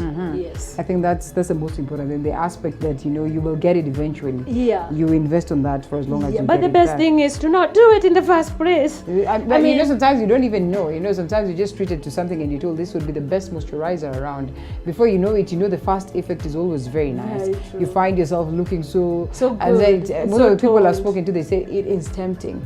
You know, you think, oh, I'll be having a wedding over the weekend, and so you can't resist that cream, and so you find yourself into it. So but she says the first and the best thing is not to do it at all. Because if you like you said, I like what you said, it gives you that instant gratification. It gives you instant result, because it's bleaching. So you get result within maybe 2 weeks, 3 weeks, 1 month. You look different, and you look so toned, you look so good. But long run, you will start having, you know, issues. Either you are breaking out. There's some people you find they're forever breaking out here because some of these cream have steroid and it's reacted with their skin. So to me, it's a very, I know people gotta do what they gotta do to look good, but bleaching your skin, remember our skin, a melanin is supposed to protect us from cancer, right? From sun ray. It's our natural sunscreen. It's our natural sun block. Now the moment you remove it, you are now leaving yourself out there too in danger of sun damage, skin cancer, and other things like that. So I'd say, if you don't have a good reason to do it, stay out of it. That's true. You know, stay out of that. I mean, because in the long run, you might end up paying a big price as you get older. You might look younger when you're young, and then when you're getting older, you'll have a lot of issue. Or if you're already old now and you started, you might see now in future you start having serious hyperpigmentation. Yeah. Okay. I am hairy, extremely hairy. Like sometimes I have to just have my hair out and all that. Do you go through these procedures when you have hair No, on good your question. face? But we're going to do a laser hair removal treatment, so I can show you how people who are hairy, how do we treat them? No, that's a different treatment. We don't even do it in this room because laser has to be in a protected room. Yeah, remember laser use radiation. All right. So it has to be in a protected room.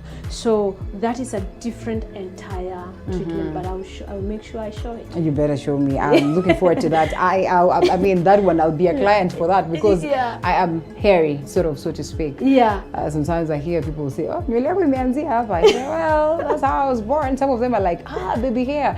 But in real sense, when you look at that, honestly, it's not even baby hair. It's just something else that makes you not looking so good after you've plated. It doesn't give you that brightness and all that. So sometimes when you let loose of it makes you look better. Yeah. So this one is supposed to dry? They're supposed to dry. That's why we are talking. We're hoping that it would dry at some point. Remember, we said it to stay 15 minutes. And so when it dries, you like peel it? Yes. Ah, see. Okay, that's good. It makes it easy, yeah? Yeah. So as you peel, it's not painful. Ah, okay.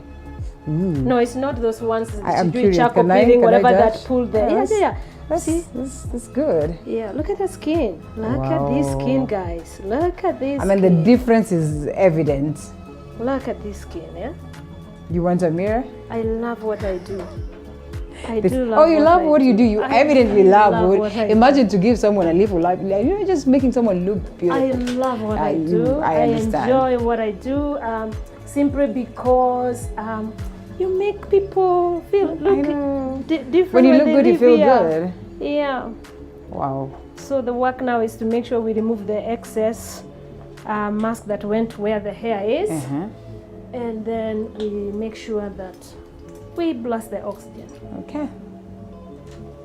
So once you do the oxygen beat, is a wrap or what? Yes. Ah, okay. Her treatment will be done. Okay.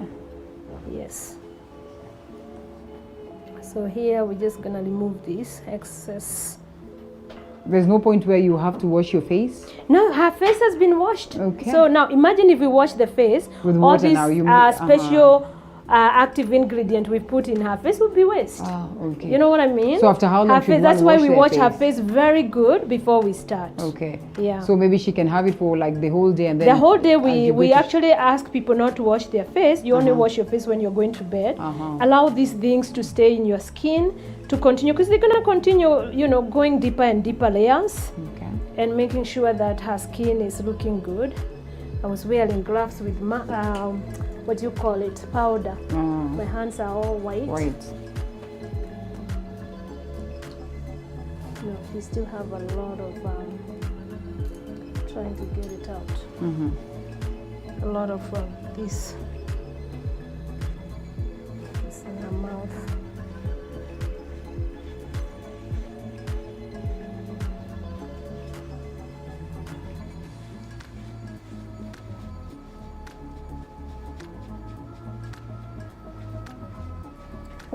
Quick, 1 second, hon. Lift your head a little bit. Okay. So you always have to prepare the client on what they expect. Yes, and we yeah? have to explain every step what we're gonna do, because can you imagine somebody blasting something cold? Something extremely cold. It's a very good treatment for under the eye, dark circle, and also puffed up eyes. Okay.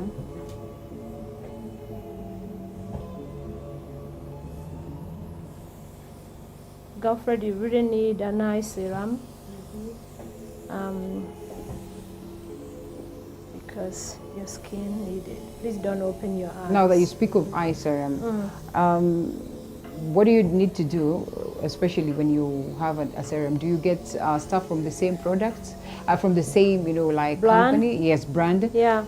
No. Or, What I always say, I mean, it's nice if you can get them from the same brand if that works for you. Okay. But to me, it is for you to find out what works for you. Okay. And it's giving you the result you deserve and you desire, then use that, you know. It's nice, yes, if you can keep it in the same, but not necessarily. Not necessarily. Yeah, because why I say that? You might find that what you're trying to treat, the blend that you use, say for example, I want to use retinoid and the blend I use doesn't have retin A in their product. See, I'll have to buy a product from another company. Yeah. So maybe the vitamin C that I want, maybe the one in my brand is not as strong as I need. So it's up to you to be educated about product and know what ingredients do you need from your product and why. All right. What are you getting from them, yeah?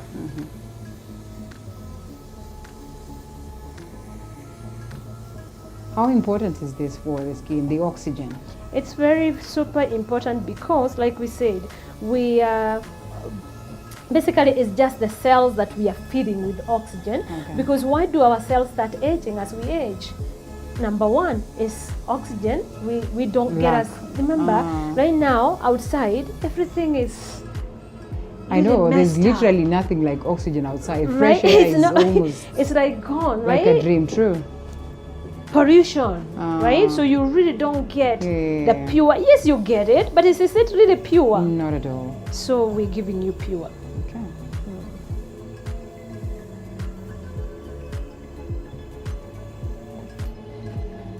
And so, you see, we're going to let that soak in her skin. Okay. And we're going to let her take a little nap. The reason, I'm not kidding. She needs to take a nap because just for 2 minutes, we just blasted pure oxygen in her skin. And it's too much oxygen at the same time. So you can't just get up. You need to relax a little bit and let it soak in the skin. And voila, this treatment will be done. Yeah. Incredible. So as we await to see the end results as Mary takes her nap, a 2 minutes nap, sometimes, you know, in 2 minutes it can be boom. You literally dream in 2 minutes. This is incredible. We always say that it's good to invest on how you look, really important. So how do they get here? At least I managed to get myself here. Okay. We are located in Lavington Mall, 6th floor. We call Timeless Medical Spa. They can find us on our website, timelessmedicalspakenya.com. Again, we are located in Lavington Mall, 6th floor. It's off James Gishuru. You can find us online, timelessmedicalspakenya.com, on Facebook, Timeless Medical Spa, on Instagram, Timeless Medical Spa. We'll be happy to serve you. Don't stay there with a bad skin when you can just do instant coffee here. I mean, there is no reason for you not to look good. Yeah. No reason whatsoever. Like, the answers are right here. So why don't you take advantage of that? We have, this is microdermabrasion. Microdermabrasion, we did it, and we did light therapy and oxygen spray. So now she's ready to face the world. And what I like about it, do you see, it's non-invasive. She can go to a wedding. I mean, she can now go and do makeup after we allow her. She can use makeup. That's a good one. That's a good one. After 2 hours, she could really use makeup. But then, if it's not necessary, the more you leave your face bare, the better. So we normally say, don't use makeup on that particular day if it's not necessary. All right. But we find people who comes, they're going to a wedding, so they still have to use. Just make sure you use primer before the makeup, because the pores are open right now. So the best thing is to let them breathe. All right. If it wasn't the era of COVID-19, I'd say I'd want to touch. But then, you know, the beauty of it is that even without touching, you can see a huge difference. Yo, ladies. And we also say the men, because men tend to feel like, you know, this is a business for... only ladies. Don't men have skin? They do. Well, my client is both men and women, because they also have skin, and you also suffer sun damage. Yeah. And you also... In fact, maybe more than us, they rarely do makeup. And what I realized, actually, you brought a good point. A lot of women will start taking care of their skin early enough. So as they get older, they really don't look their age. However, men ignore that. Now as they hit the 50, they really look 50. They look like men. So you know what I mean? So men, wake up, smell the coffee. Start coming to have your skin also treated. It's nothing wrong with that. Just like you go to gym to build muscle.